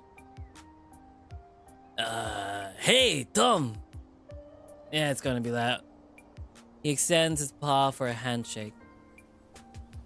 I look at him and then at his hand, confused. Oh, why so formal? Oh, sorry. Otto just smiles awkwardly, clearly embarrassed. Hey, you're fine, big guy. I was just joking. You booked Otto? Damn, I guess we have to go somewhere else. You will run out of accents. I will. I need to start like expanding my accents. From concerned grandma to, what's it called? Russian to Southern to English. A higher pitch of my voice, a lower pitch of my voice. My God. It's just gonna I'm gonna run out. I'm sorry. I'll try my best. It's Filipino. We gotta label a Filipino accent on someone. I grab his paw with mine and we exchange handshakes. With the size of this man, my hand just disappears. Have you been waiting long? Not long. He puts his hand in his pockets, but then pulls them out, folding them on his chest. Is everything okay? Oh, yes, I mean... Wanna come inside? I'll make some tea. I take out the key from my pocket and move past him towards the door. I'd rather talk here, if that's okay. If that's okay. That's fine too, so what's up? I don't really know where to start. Take your time. He plants his butt back onto the stairs and sighs. I sit next to him waiting. Otto was never good at opening up, so all I can do now is give him time. We sit there for a few moments before he turns to me. Sorry for taking your time. Nah, it's actually quite nice to chill right now. He's so cute. My God. I love when artists draw like big burly men as soft boys, like slightly soft. I try to give him a reassuring smile and he returns one in kind.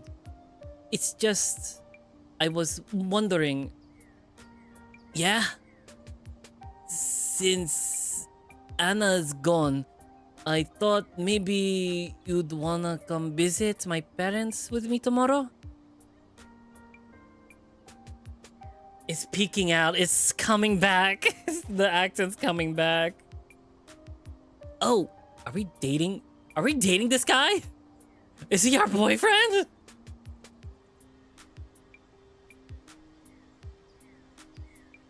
Will there be favorki? Otto chuckles as I playfully poke him in the shoulder. If I tell my mom that's your requirement, I'm sure she'll gladly make them. She said she misses you visiting. Visiting. The bear sighs and looks at the ground. Things have been really busy lately, huh? Yeah, but I'd love to come visit them with you. I'd never say no to free food, or to Otto for that matter. You will? Great! What time tomorrow? Otto seems to think over his answer. Did he think I'd decline? 5 p.m. should work fine. Is that okay with you? If not, we can change the time to... That's fine with me. He smiles wildly, throwing his arms over my shoulder. Then it's settled! How are your parents? They're fine, but Mom was obsessing over you coming over for dinner, which you already know about, so I thought I'd ask. As for Dad, he wants to put a second ramp and a basketball hoop so he can slide and play in the house on his wheelchair. That's cool. I doubt your mom will agree, no? She already told him no, but he keeps on doing his stuff. Sure sounds like it. How about you? I thought you declined my offer instantly. I'm alright, but why did you think that? Oh, with your dad quitting his job, for a moment I thought I misheard. He just... Wait, what did you say? Your dad, he quit his job? No way. When? 3 days ago. There was some argument with his coworkers. After that, he just quit. You didn't know? I'm sorry. No, it's not your fault. Don't worry. I feel like I'm about to burst through our house door and kick his ass. I don't want Otto to see that. I'll manage. 2 jobs, remember? I'm a detective now. Well, kind of. I give Otto a thumbs up while he rubs his temple, letting out a dejected sigh. Tom, please. I'm glad Marcus hired you, but does that job even pay well? Well, not yet. But we had a breakthrough with a case, so I should get a decent amount of money soon. Hopefully it all works out. And if you ever need anything, let me know, okay? Sure, I will. And thank you. Without a word, he lurches towards me for a hug, squeezing me as my small body melds into his. What's that for? Wait. I can't say I didn't miss his warm and soft feeling of a hug, but Otto sometimes overdoes it. What are you talking about? That hugging is never an overdoing it. I want the comfort it feels to be hugged by a tall, burly man is so great. My God. You're crushing me. Oh, sorry. Totally fine. I massage my sides. Hopefully nothing is broken. Otto looks at me awkwardly, as if he has no idea what to say. So, how was your day at the shop? Strange thing happened. Oh? Well, for starters, David is back. Oh, that's good. Who knows? But the second thing is weirder. Oh, yeah? 4 men came into the shop all dressed up, as if they had just come from a fancy finance job. Led by some wolf fella, they asked about you. Did you, tell them anything? Nothing really. They were really suspicious. Seemed to think Anna's shop was yours? And also, they knew Anna's name.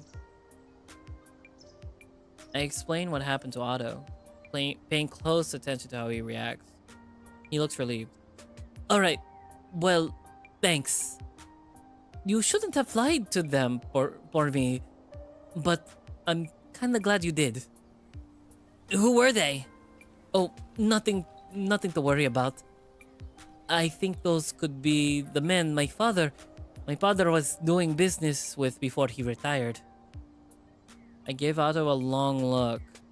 Something about what he said nagging me. He's being avoidant.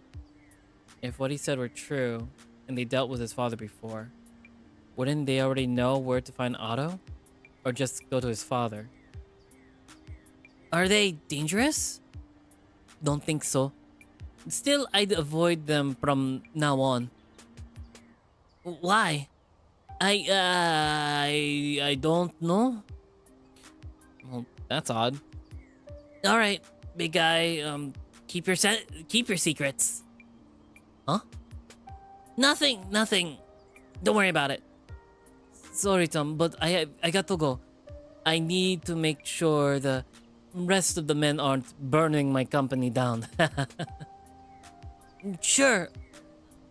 Of course. So tomorrow, if that's cool with you. Oh yeah, I'll come. I'll definitely come. He leaves rather quickly, waving goodbye while I wave back. I can't help but worry about him. Clearly, he's lying to me. Otto rarely shares his problems with anyone. Maybe Anna knows something. I should give her a call later. As I turn back to the front door, fiddling with the key to open it, a shiver runs down my spine. It feels as though there's someone breathing heavily down my neck. I turn around but find no one. With a deep breath, I unlock my door, giving the outside one last glance. The ominous music has begun. I half expected there to be a bull again, but it's just a gloomy sky as the rain begins to pour. I'm going insane.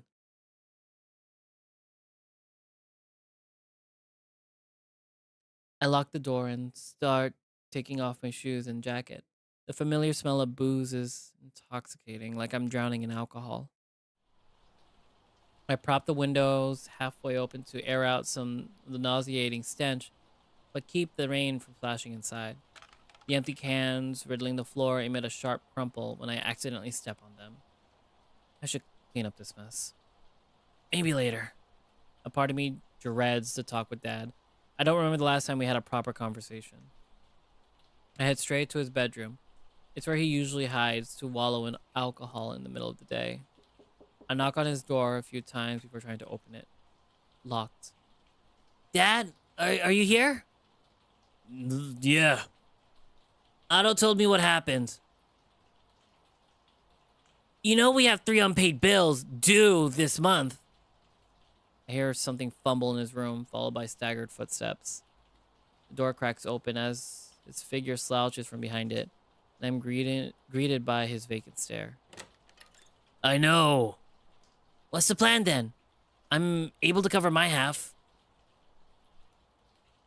Dad, I'll deal with it. How?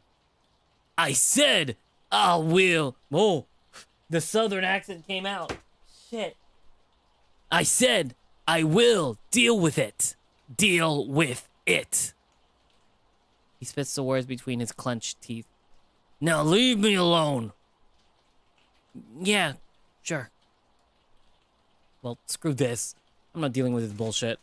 As I turn around to leave, he suddenly grabs my hand and yanks me back towards him, his grip firm yet desperate. Tom, wait. I'm sorry. I stay silent, trapped in a familiar pattern of ever emptier words. I pull my hand away from his clammy paw. Do what you want. I don't care. Without waiting for a response, I head straight to my room.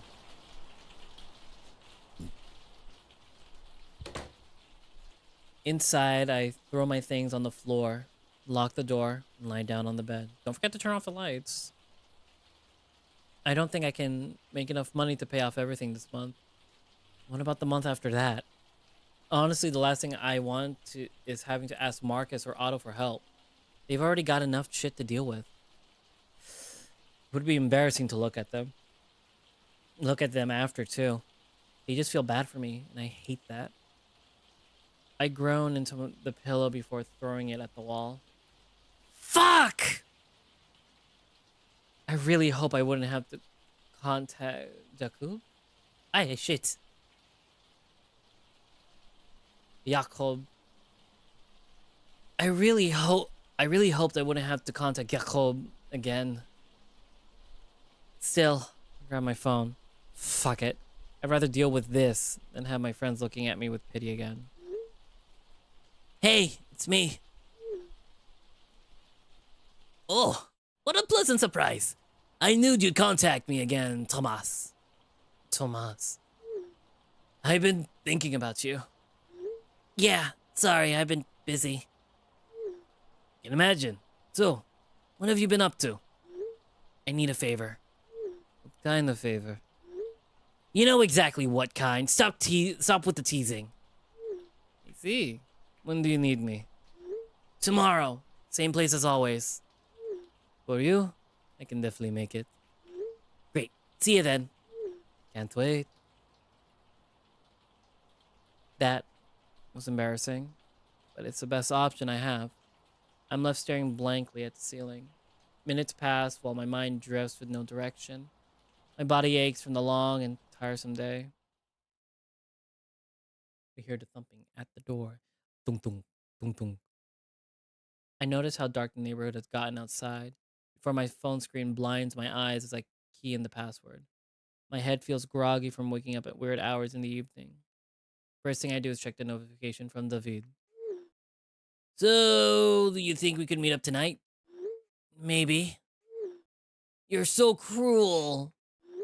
I know. I talked to Eli. It was awkward, and I think he hates me. Well, I'm glad you reached out to him.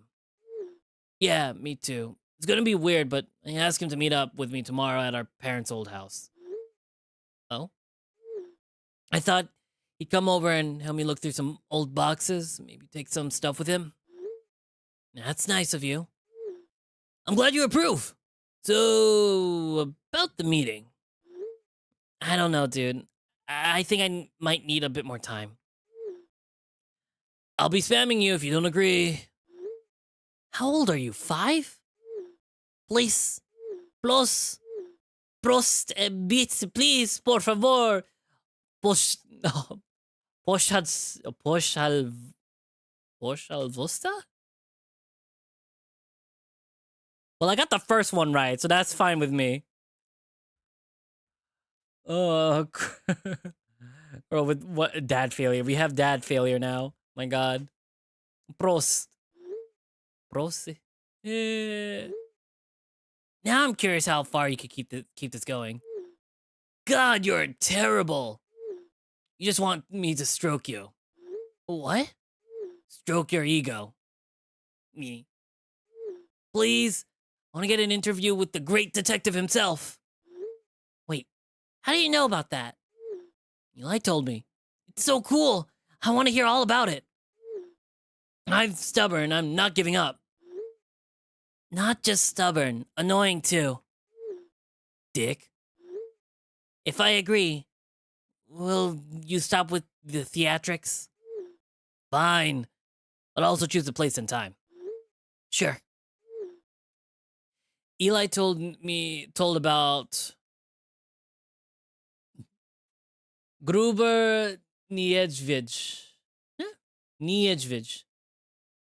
Eli told about Gruber Niedzwiedź. We could go there at 8 p.m. We're translating to Fat Bear. That's cute.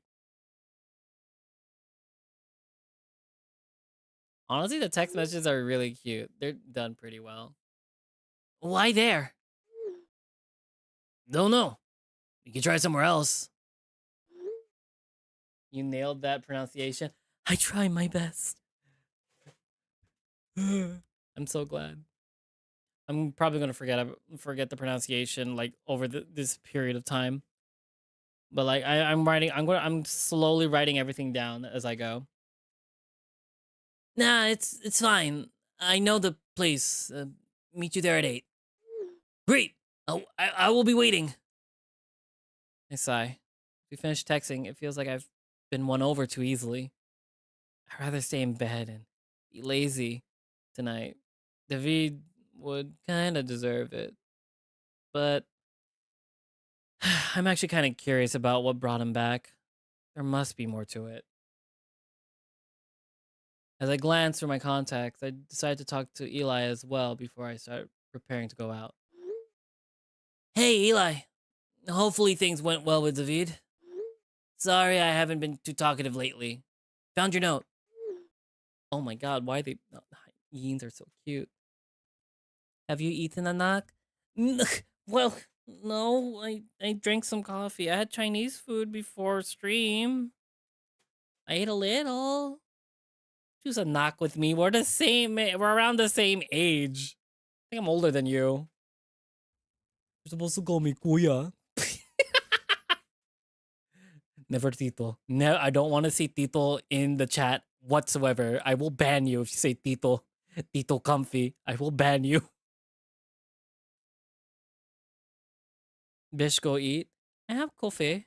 And we'll go on break in a few. Oh, hey, kitty. Surprising, though, now that David's back. You've time for good old me? Thought you two would be all over each other. Did we date? Did we date? I want to know. I need to put like a web of like who dated who and what. Like, God, Brez, I'm banning you. This is your warning. I'm timing you out. I will time you out. Don't you test me. Don't call me Tito Noctua.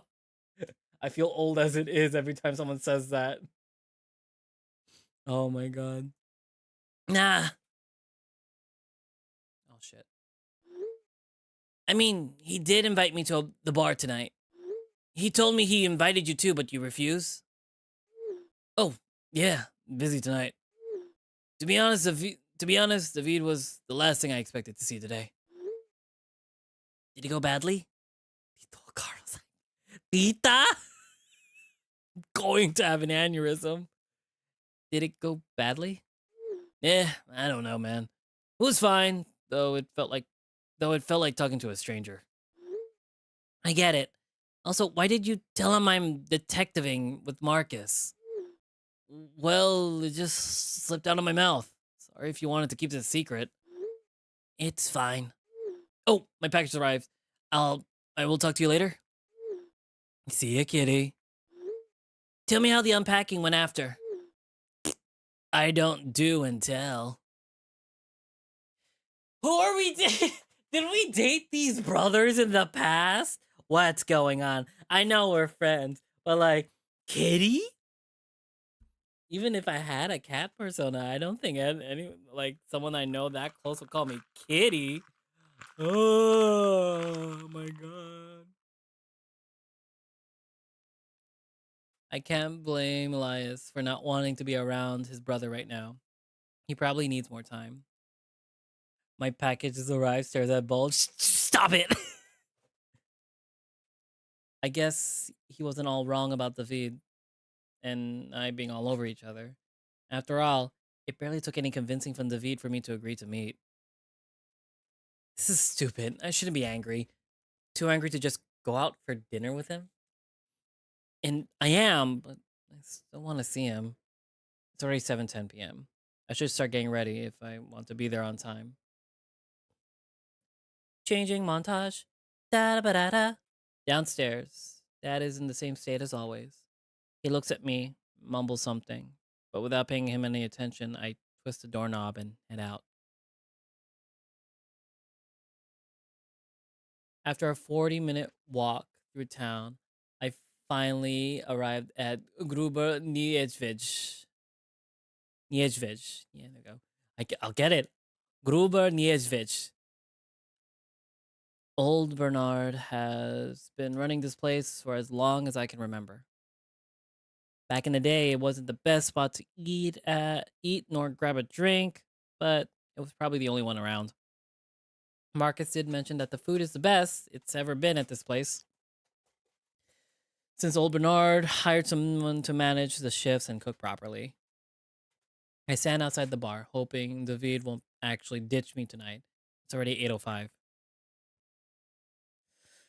My phone rings and I answer without looking at the caller. Hey, David, where are you? Not David, Marcus. I hope that's fine too. Oh, yeah, totally. Sorry. Just waiting for David. The kid's back? Yeah. I see. Well, I've got news. The client called and said that her son came back today. Apparently, you made him change his mind. I did? That's weird. I don't think I said anything to convince him. Yeah. Yes, that was weird for me as well, especially after what you told me about his little visit. The client was really happy and said she'd meet us tomorrow for the rest of the payment. Us? Yeah, of course. I'll go to her myself after that. I'll pay you your share. Sweet. Finally, some good news. Maybe I can pay the bills on time if I manage to get a nice fat check. I'm glad. I know it's going to sound weird, but technically we can consider this case closed. That aside, we can still look for Camille more. But anyways, so you're free tomorrow then? We'll go meet with the client if you're comfortable with it. I thought you didn't want me to get involved more. This part is fine because you're still my assistant. In that case, I'm free after 3. Which you'd know if you looked at my work schedule I sent you. Okay, you got me. I still haven't checked it. I chuckle, but still, I don't know what to think about all of this. Happy the case is over, but it just feels strange. You're still not off the hook for stealing my documents. Gotcha. But don't worry. Fuck!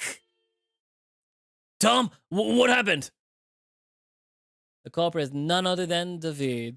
He waves and laughs hysterically while I lift my finger and show him the middle finger. David's in his car. All right, you two have a great night. Remember to get home before midnight and get some proper sleep. It's the middle of the week after all. Sure thing, Pops. Anything else? Just have a safe night. I will. Rest well. I end the call and head towards David's car. The closer I get, the more smug and proud he looks, knowing he scared the shit out of me. God. Before you get angry, you should know that look on your face was so worth it. I try my best to look unimpressed, tucking my lower lip. If cats really do have 9 lives, you made one of mine just jump out of my body, you ass. 8 left to go. You're a clown. And you're, yeah, I got nothing. Let me come back to you on this one. Well, you're definitely more chipper than before. Glad we got to hang out today. With, oh, there we go, pronunciations. Eliash. With Eliash, well, we're sorting things out.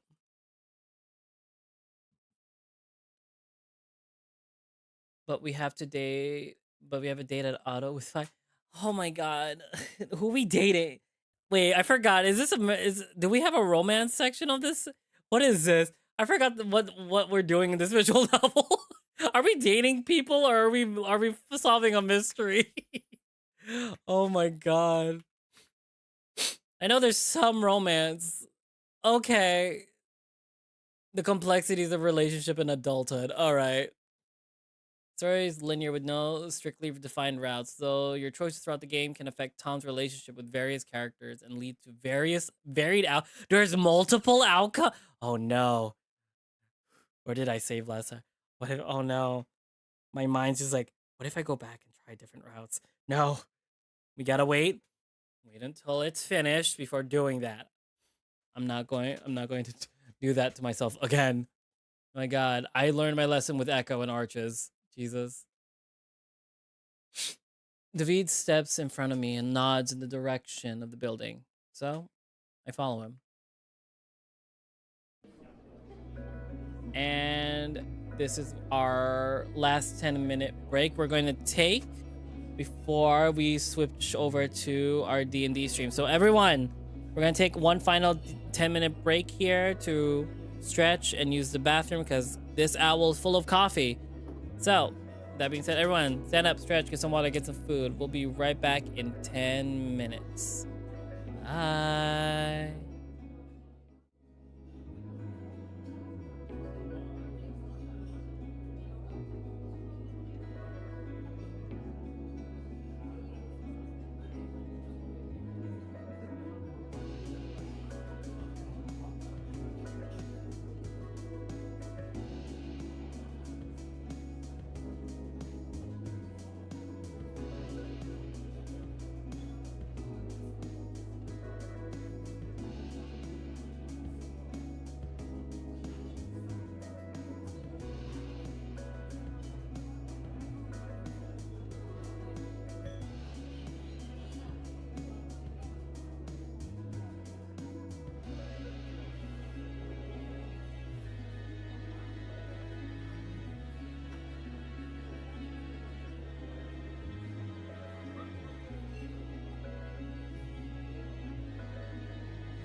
1 second, guys. I saw the timer. Bird. This bird was in the CR. Give me a second. Wah, wah, wah, wah. We're back. Hello, hello. All right. He's so dreamy. That's the first thing we're gonna say when we're back. He's so dreamy. It's a bad boy, you know. Damn, this place is packed. The laughter and chatter of merry patrons create a lively ambiance. As I take a sip of my own ambionic of a drink. Ambionic drink? I'm taking ambient. No. No. Ugh, coffee. A delightful aroma of sizzling grilled meat and savory spices fill the air, mingling with the faint scent of aromatic herbs. The kitchen seems to be working its magic. However, as we move further into the crowd, the pleasant fragrance intertwines with the lingering stench of alcohol and pungent scent of spilled drinks. Let's find a seat, or kick someone's ass for it. The only person getting their ass kicked would be you. Wow, mean. Behind the bar's counter stands a rather bulky tiger, and behind him a female sheep. She seems to be talking on the phone with a worried look. Oh, hello. I am sorry. Oh my goodness. Oh, Too many attractive characters. There's too many. They're so cute. I love the little like tiger stripe design on his polo. And like I see a little bit of sun and like leaves on this side. I kind of want to see this without the apron. It looks so cute. It's a little surprising to see a tiger. I haven't seen many of them around here before. At least not in these parts. Pinch the tiger cheeks. Pinchable cheeks. Also, I almost called it a borong. I know that's not a borong. Oh my god. The design's similar-ish. Seeming to notice my gaze on him, he looks back at me and smiles. I nodded response. Part of me can't help but feel like I've seen him somewhere before. Hey, I saw your art on Twitter. eyeing the cake? What? What cake? He doesn't respond, instead squinting at me with a smirk. While I was looking at the tiger, David seems to have spotted an empty spot by the table located further at the back. It still was a good view of the whole place. He noticed the gaze on him. The hyena sits, letting out a loud sigh. Already tired? Hey, it's been a long day, okay? If I fall asleep here, will you carry me back home? Sorry, but I have a limit to how much weight I'm able to carry. Damn, I'm speechless. Sorry, man. While David examines the menu, I kept glancing at the bartender. Where could I have seen him before? Was it back in Warsaw? David grabs my head by the cheeks, with his hand squeezing me, guiding my head to look at him. Yo, do you like that tiger? What? Oh, nah, it feels like I've seen him from somewhere before. David grins devilishly right as I realize what he's about to do. He waves the bartender over to our table. I just want to bury my face in my paws and disappear. I'm gonna kill this hyena. Oh, he is so cute. Oh my god. Oh my god. What to do with you? What to do with you? Welcome to the Gruber Nivet and Niedzvich. How can I help you tonight? Yeah, that is. Oh, it's Asian. Oh, hold back. Rewind. Welcome to Gruber Niedzvich. How can I help you tonight? The accent is definitely not from here. Maybe Asian? David keeps waving at the bartender. I should have looked up the characters to see what backgrounds I should have done. Hey, hi. So, my friend here.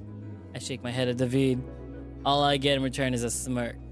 He thinks he saw you somewhere before, but he can't remember. David leans on the table, his arm supporting his head.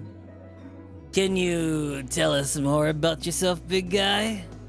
This poor bartender turns his attention towards me, looking confused and smiling awkwardly.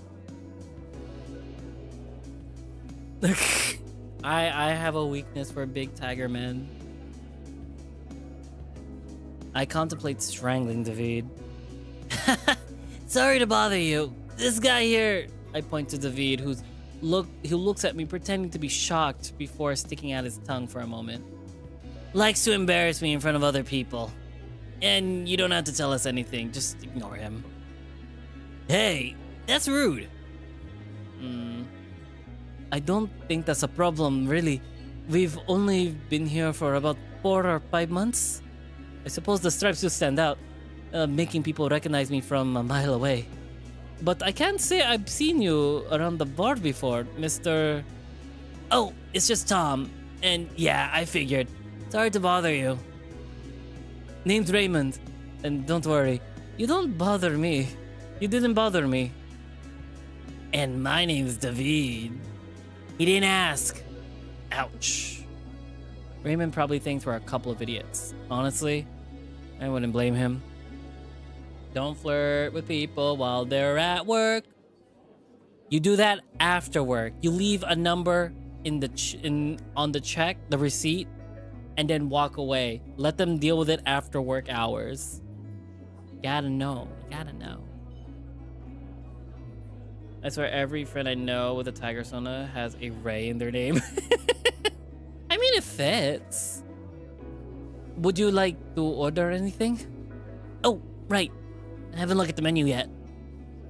He was busy looking at your... I kicked David's shin under the table hard. Never mind. Both David and I look into the menu, which includes the usual local specialties like pierogi. I've eaten pierogi. I've eaten those. Those are so good. Gołąbki. Okay, gołąbki and bigos. Both David and I look into the menu, which includes the usual local specialties like pierogi, gołąbki, and bigos. And some more exotic dishes. Rendang? What's that? Oh, rendang. That's a Southeast Asian meat dish braised with coconut milk mixed with rich herbs and spices. That sounds familiar.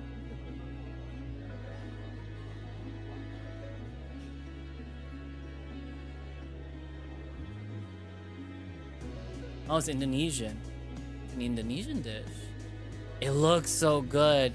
Am I able to eat it though?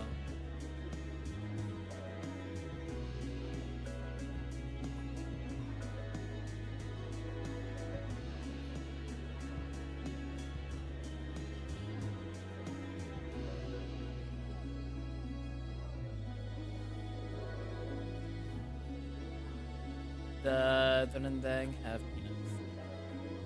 I will look up these things because I want to eat them sometimes. It's commonly used during Malay weddings. Ooh.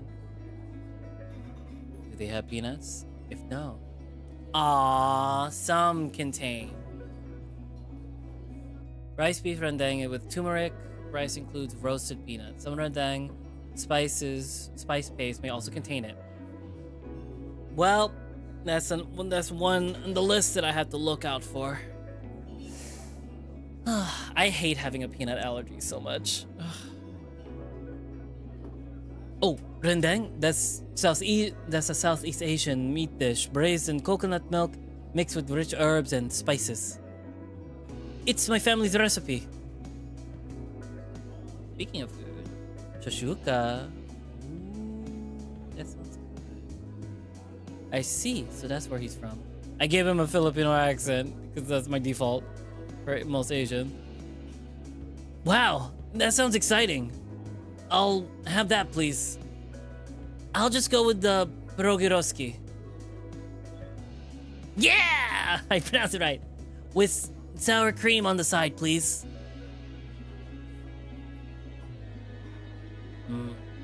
What? You're such a bull. Meanwhile, Raymond jots everything down. Anything else? Tetarik? Oh, Titarik. that's a frothy milk tea originating from Malaysia, made with condensed milk. Ah, so your family's recipe too? No lah. No lah. It's just where I'm from is all. Oh.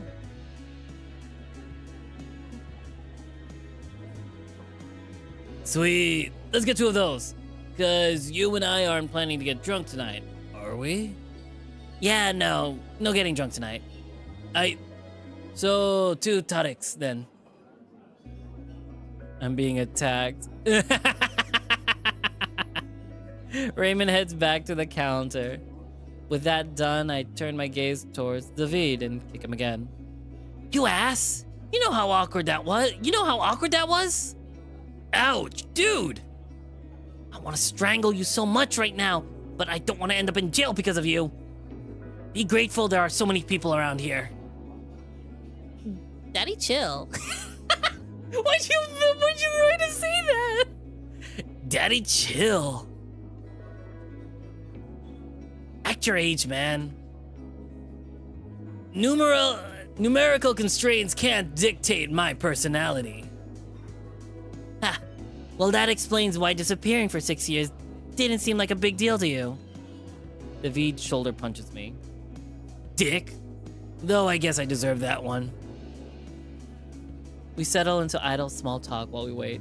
It doesn't take long before Raymond approaches us with our food and drinks. I can smell it coming as he puts the plates down on our table.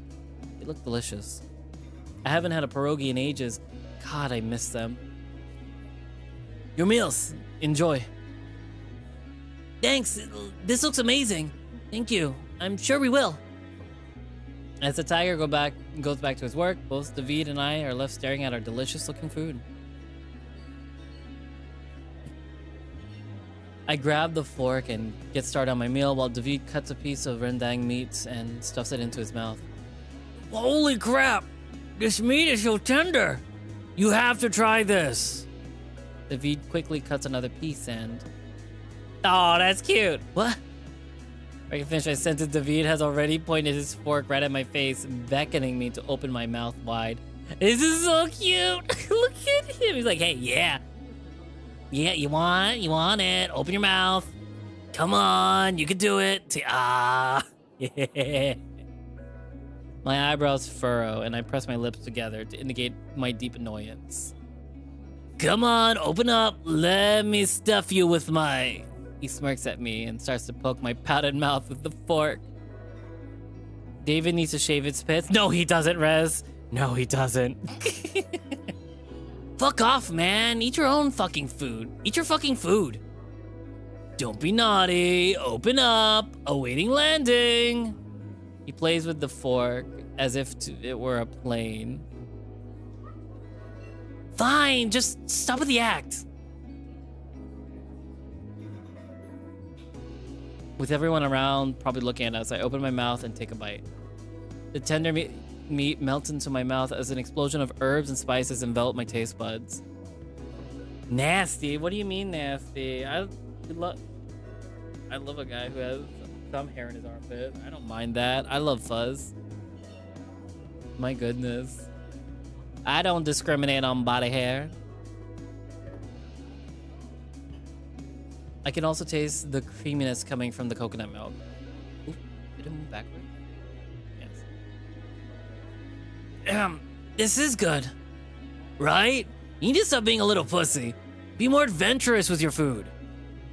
Fair. For the next few minutes, we both focus on our food. The sounds of people talking, drinking, and eating take over the whole room, and I resist the urge to look at Raymond. He definitely thinks we're some fucking weirdos. Meanwhile, David's phone seems to be receiving tons of messages.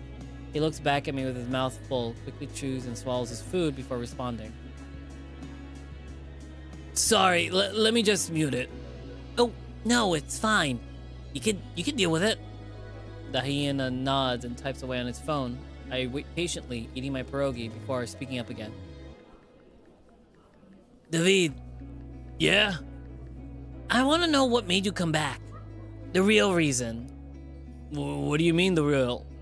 What do you mean, real? David sighs, trying to avoid my gaze. He clearly thinks his words over carefully before responding. Are you insinuating something? I grew suspicious over the years. I guess. Sorry. Leaving wasn't my choice in the first place. I'm only guilty of not keeping contact. Mom's health has been deteriorating and my grandfather wanted her in a proper hospital. I see. Yeah, I didn't know that. I thought she'd be better there, but even with the doctor's help, her health only worsened. I give David space to talk and try to be silent as possible. I feel bad for prying it out of him, but I also can't help but feel like I deserve an explanation. Grandpa started making plans for me, and I guess I didn't want it. He fakes a chuckle. Anyway, as for the reason why he returns, well, as I've already mentioned, it's a pretty selfish one. I just want to have my friends back. I thought it would be easier to just pretend you guys had forgotten about me instead.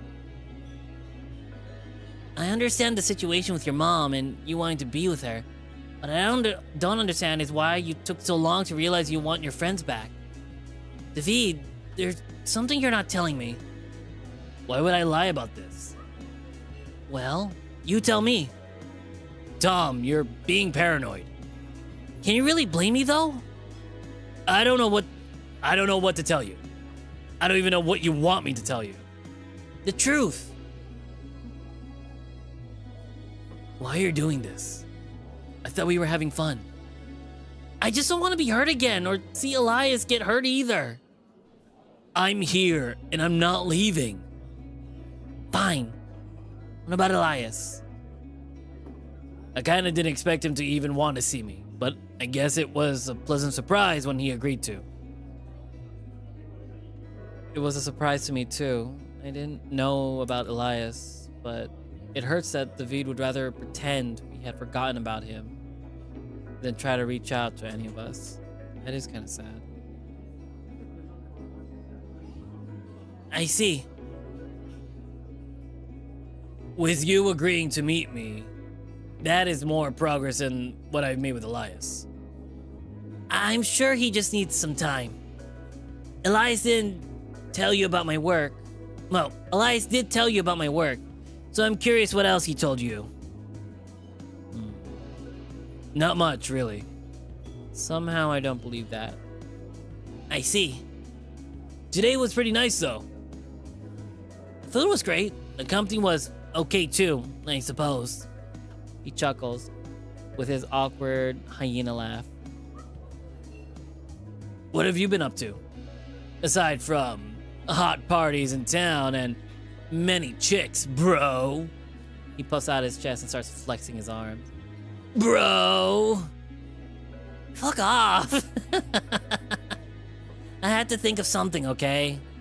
Nah, I get it, man. It was a pretty good attempt. Sadly, you're a little too gay for that. I see. Good feedback. I'm going to be less gay from next time. There you go. And apart from that encounter? Elias already told you, but Marcus agreed to hire me as his assistant. Though I tend to get more involved than he'd want me to. Wow. Same old then. Always in everyone else's business? Yeah, I learned from the best. How old's the old dog doing? He's fine, I think. Busy with work. Any cool cases? Tell me something. Should probably avoid mentioning anything related to Camille just in case. After my encounter with him, I'm not sure if he is dangerous or not, so I'd rather not get David involved.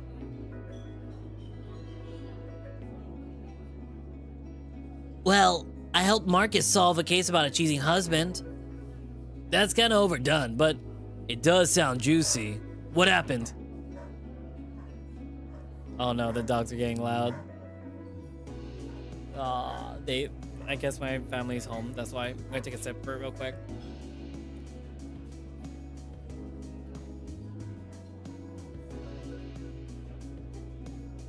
Maybe I need espresso again. I haven't drank espresso in so long. I followed him and took some pics of him fucking another woman. That's kind of all my job was. Damn, stealthy. I'm sure it traumatized you seeing straight people going at it. It was just sex. Seen it plenty. Was that guy big at least? Big how? David gives me a sly grin. Stop. Nothing wrong with a little size inspection. God, David. Jesus. Okay. What about your university life? Oh, it didn't work out. I kind of dropped out after 3 years. Wait, why? Before I left, it was all you were talking about. What happened? I was an idiot. I guess it just wasn't for me. I don't get it though. You always talked a lot about your academic aspirations at school. Like some kind of nerd. I don't need uni for anything, really. I don't buy it. Did someone bully you? Or maybe you had a bad hookup with a professor? What? No, nothing like that. I was hoping you had some juicy story about a hot professor. Sorry, I'm just kidding. It's a shame though. Are you planning on returning to university at some point? Maybe. That's the spirit. What about you? Did you finish your studies? I mean, what did you even study in Germany? Master of Business Administration in Berlin. So, you were studying how to steal people's money? Pretty much, but legally. Did you like it? Any juicy stories about hot professors of your own? I had to keep up with my appearances. Understandable. I finish sipping my Tetarek while David checks his phone. Is everything fine? Oh, no. There's just this one place I have to visit tonight. I mean, it's getting kind of late anyway. I think we could call it a night. Yeah. I do hope we could do this again soon. I'll have to check with my secretary to see if there's space in my calendar to fit you in. And who would that secretary be? Marcus? Imagine. I'd rather not. We both laugh as we grab our empty plates and put them on the deck next to the bar's kitchen. I nod at Raymond as I head towards the door. David looks at me and then at Raymond as he opens his wallet and pays for our order.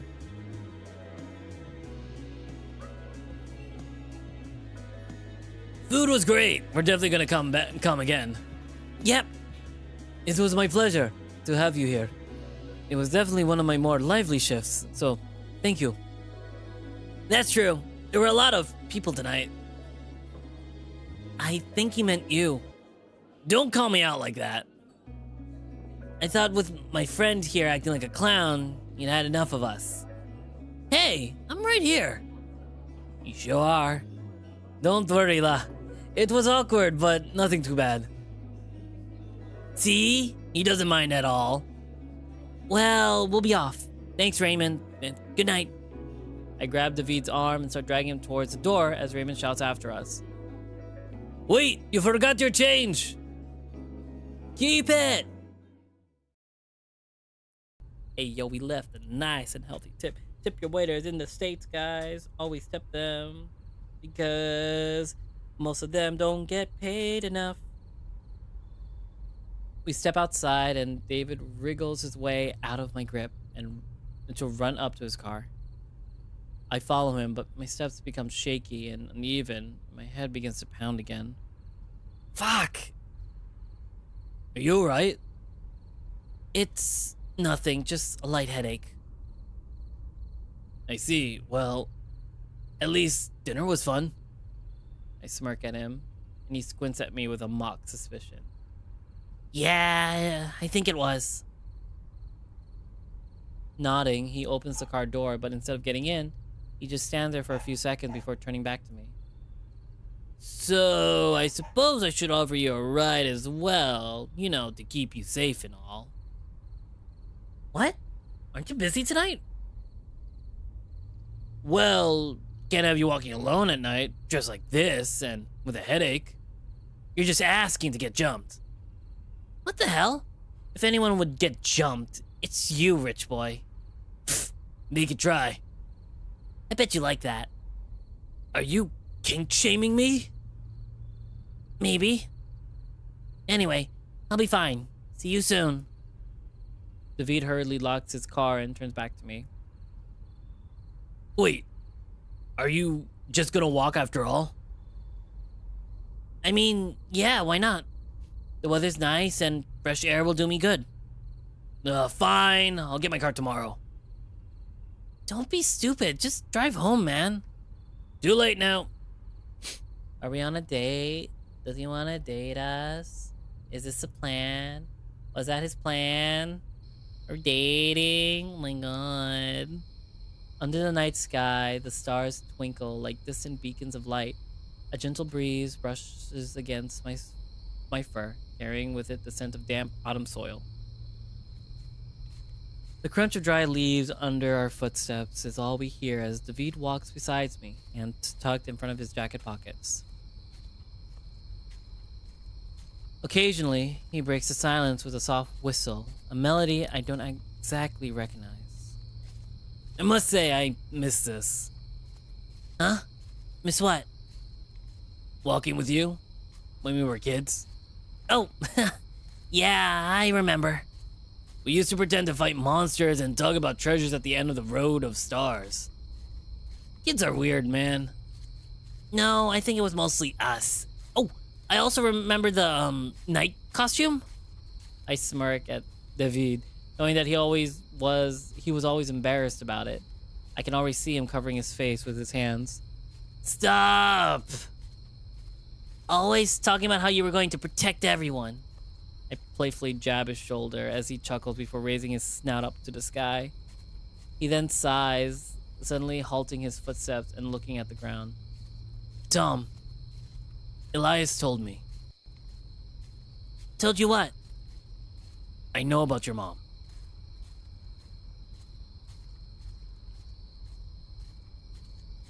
He got angry, saying I'm the last person you'd want around right now.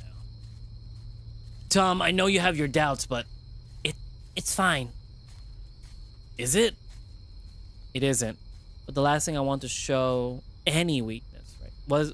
The last thing I want is to show any weakness right now.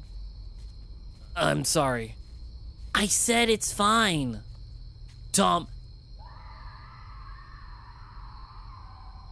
What the fuck? As he's about to speak, a piercing shriek shatters the calm night air. We turn towards the direction it seemed to be coming from. The woods? what was... Shush. David stands there, frozen, having a hard time taking out his phone. By then, all my senses are already pulled in the direction of the woods. I'm going to check it out. Someone might be hurt. Are you crazy? Tom, get back here. That's not a good idea. Ignoring him, I slowly approach the woods, but there's nothing but a sea of trees and murky blackness. Behind me, David calls for someone on the phone. Hello? Are you hurt? I'm met with silence. My breathing grows, labored, and uneven. What should I do? I look back at David, who's in total panic. The cops are on their way. They won't make it in time. They're never on time. Before I realize, my legs are already carrying me deeper into the forest, dampening the echoing calls from David. Tom, wait. Let me go with... I move swiftly through the thick bushes and trees, using my phone as a flashlight. Can you hear me? Where are you? Silence. Nothing but silence. Where are you? Hello? I shine my light around and there's nothing but trees. Please, say something! I sprint towards the faint voice. She must be near. It feels like I heard that helped me. That took me off guard. It feels like an eternity passes while I'm trying to reach that woman. It sounded like she was way closer. Where is she? Please keep making noise. Each time she calls out, it feels like it comes from a different direction. Left, right, in the front, behind me. I'm starting to doubt where I'm even going, so I slow down. The throbbing pain in my head suddenly intensifies and my vision goes blurry. Fuck, not now. I shake my head like a moron, thinking that'll make the pain go away. Here. Please. The woman yells out again. It's now coming from my left. Despite the pain, I turn to sprint towards it again. There, finally I spot her, slumped against a tree with her leg twisted in an unnatural way. I'm taken aback by the horrifying sight, but I try not to let it distract me. I recognize her. Oh my god! Mrs. Novak! What the hell happened here? She doesn't say anything. Her breathing is shallow and faint, her body shaking from the cold. I slowly step down and lean by her. After taking off my jacket, I put it on her to warm her up. Why is she here alone? Push. I fell. Camille. She starts coughing violently. I pulled out my phone and start calling Marcus while making sure she's still awake. Who pushed you? Was it your son? Come on, Marcus, pick up. No. Her voice grows weaker. Where are those fucking cops? Hello? Marcus! Tom, what's going on? Listen, I'm with Mr. Novak. In the woods, her leg is broken. She apparently got pushed. Camille is nowhere to be found. I'm on my way. No matter what, stay on the call. I turn to Mrs. Novak. She looks really badly scratched and bruised, apart from the twisted leg. I lean closer to check if she's still conscious. Mrs. Novak, please, stay with me. What was that?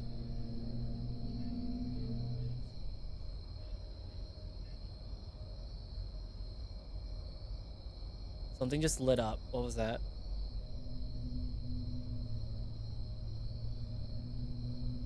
Mrs. Novak, please stay with me. Help is on the way. Find Camille. Why were you out here? Her pupils dart around frantically before her gibberish turns into murmurs. After several moments, her eyelids slowly lower before... Hey! Stay with me! I hear Marcus's voice through the phone. I hold it close to my ear. She's unconscious, but she's still breathing. I've contacted Igor. His men are on the way. Where are you exactly? The forest, close to the road near the bar. The V should be still standing next to where I ran in. He called the cops. The pain in my head hasn't gone away. Instead, it keeps throbbing incessantly, making it difficult to focus. I quickly turn around at the new sound like a twig. I heard that twig snapping. I can't see anyone, but I can hear footsteps. Marcus, I think someone's here with us. What? Who is this? I don't know. I hear footsteps. The flashing light from my phone doesn't reveal anyone as I turn in a circle. Maybe it's Camille, but why would he be hiding? I hear another snap. Someone is definitely out here. Marcus, they're getting closer. Tom, just stay where you are. Marcus's voice comes out loud from my phone speaker. If Camille is out there, he might need help too. Fuck. Do we check out the noise like an idiot? Stay still. Oh boy.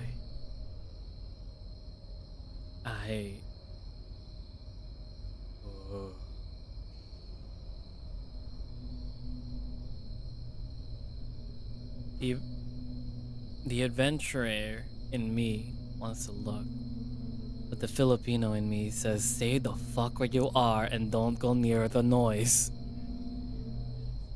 Well, be brave. Am I going to regret this? Maybe. But also Mrs. Novak is still here. We can't leave her here. She's unconscious and breathing, but we can't leave her here. Oh, this is gonna be bad. Cause like one hand, if I leave Mrs. Novak, I don't know what's gonna happen to her. I don't even know if we go into the forest deeper, we'll find something. Oh my god. I ran into the forest already. I found Mrs. Novak. Marcus is gonna be angry at me if I go into the forest. If I go further in. And I already hear slight whispers from the thing.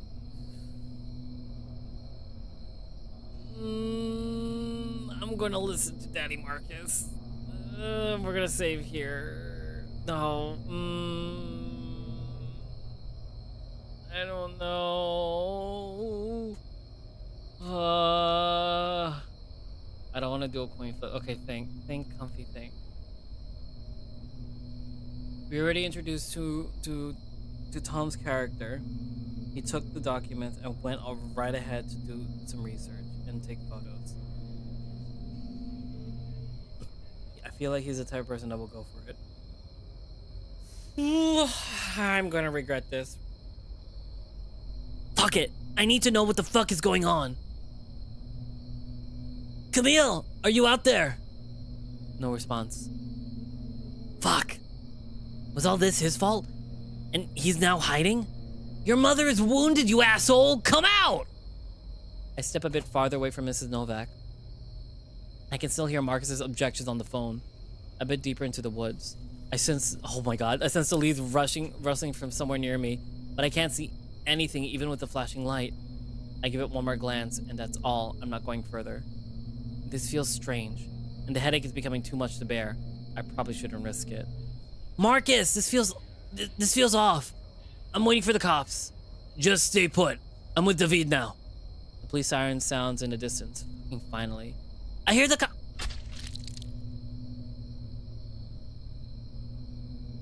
What? A sharp... What? A sharp pain runs through every nerve in my chest. My vision swims.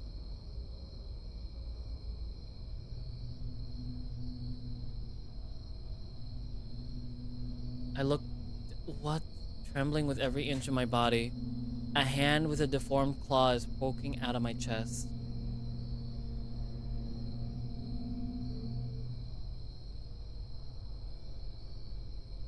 I gasp for air. Blood spills out of my mouth instead. I start to choke and gurgle as my throat tightens in agony. The hand is now staring back at me. I thought I left the psychological horrors with Echo and Soul Creek. God damn it! With the last of my strength, I look at Mrs. Novak. She's no longer where I found her. So, what do you mean sorry? God damn it! Well, wait. Wait, what?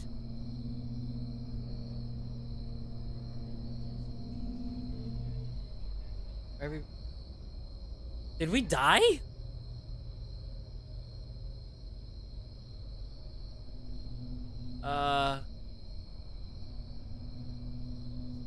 Stay still? What the fuck was that? I look back at Mrs. Novak. She's still there and still unconscious. Marcus, where are you? Even though I hear the sound of the footsteps somewhere nearby, I don't think any part of my body wants to go and check out what it is. Not only that, but my head is pounding like hell. The sound of police sirens comes from somewhere in the distance, finally. Mrs. Novak is still breathing at least. Marcus, I hear the cops. Marcus, I hear the cops. Yeah, I'm here with David now. I'm coming for you. All right. I sit down next to Mrs. Novak and hold my phone tight, lighting the area. What just happened? I can't believe the fucker would have just leaves his mother like this, but I don't really know the full picture, and I probably won't until she wakes up. Tom, you there? Yeah. I'm on your track. You want me to yell? No, I'm almost there. Eventually, I hear multiple voices calling out to us. It must be the police, because most of the area begins to light up with flashlights. Tom? We're here. God. Don't worry. We'll get her to safety. What just happened? Why did we go back to the choice? What just happened? No, what just happened? No, explain yourself, Ben. Ang putang ina, you better explain yourself. But we're gonna have to end this portion of the stream here. Oh my God. Ben. I'm saving over that, but like, what the? No, what the fuck? End of build 1. That was end of build 1. Oh my God, I'll save here. Oh my God, what the fuck was that, Ben? Explain yourself. My God, we're gonna go to the main menu. I saved. Jesus Christ on the bike. My God. All right. Thank you all for watching. I hope you stay comfy and cozy in this owl cottage. Oh my fucking God. Yeah, don't worry. It rolls back to choices. Wait. But yeah, don't worry. It rolls back to the choices when you choose to check it out. Okay. All right. Well, we'll talk about this more later. For now, thank you all for watching. Hope you stay comfy, cozy in this owl cottage. For those on the YouTube end, make sure to like, comment, and subscribe, and hit that bell icon to get notified on the next stream. And oh my God, I'm excited to play a little bit more of this. We are going to try to like expand our visual novels in which we play. So yeah, look forward to the new ones coming this week. Oh my God. And I'm glad you enjoyed our reading. I'll do my best to pronounce the words a little bit better. But yes, for now we are going to, I believe I could set up the YouTube one. The next one, so I can put the link in there. But next we are going to be playing some Dungeons and Dragons. So we will be playing some tabletop gaming with Bounty's Call in the Fungus Cube. If you guys are interested into looking into that, we will be heading over to that portion of the stream right after this. Here's the link in the chat for those on YouTube. But for now, we'll see you guys in a bit. All right. And for those on Twitch, we're going to take our 30-minute break. So everyone, stand up, stretch, get some water, get some dinner. We'll be right back in minutes. All right. Ribbeey.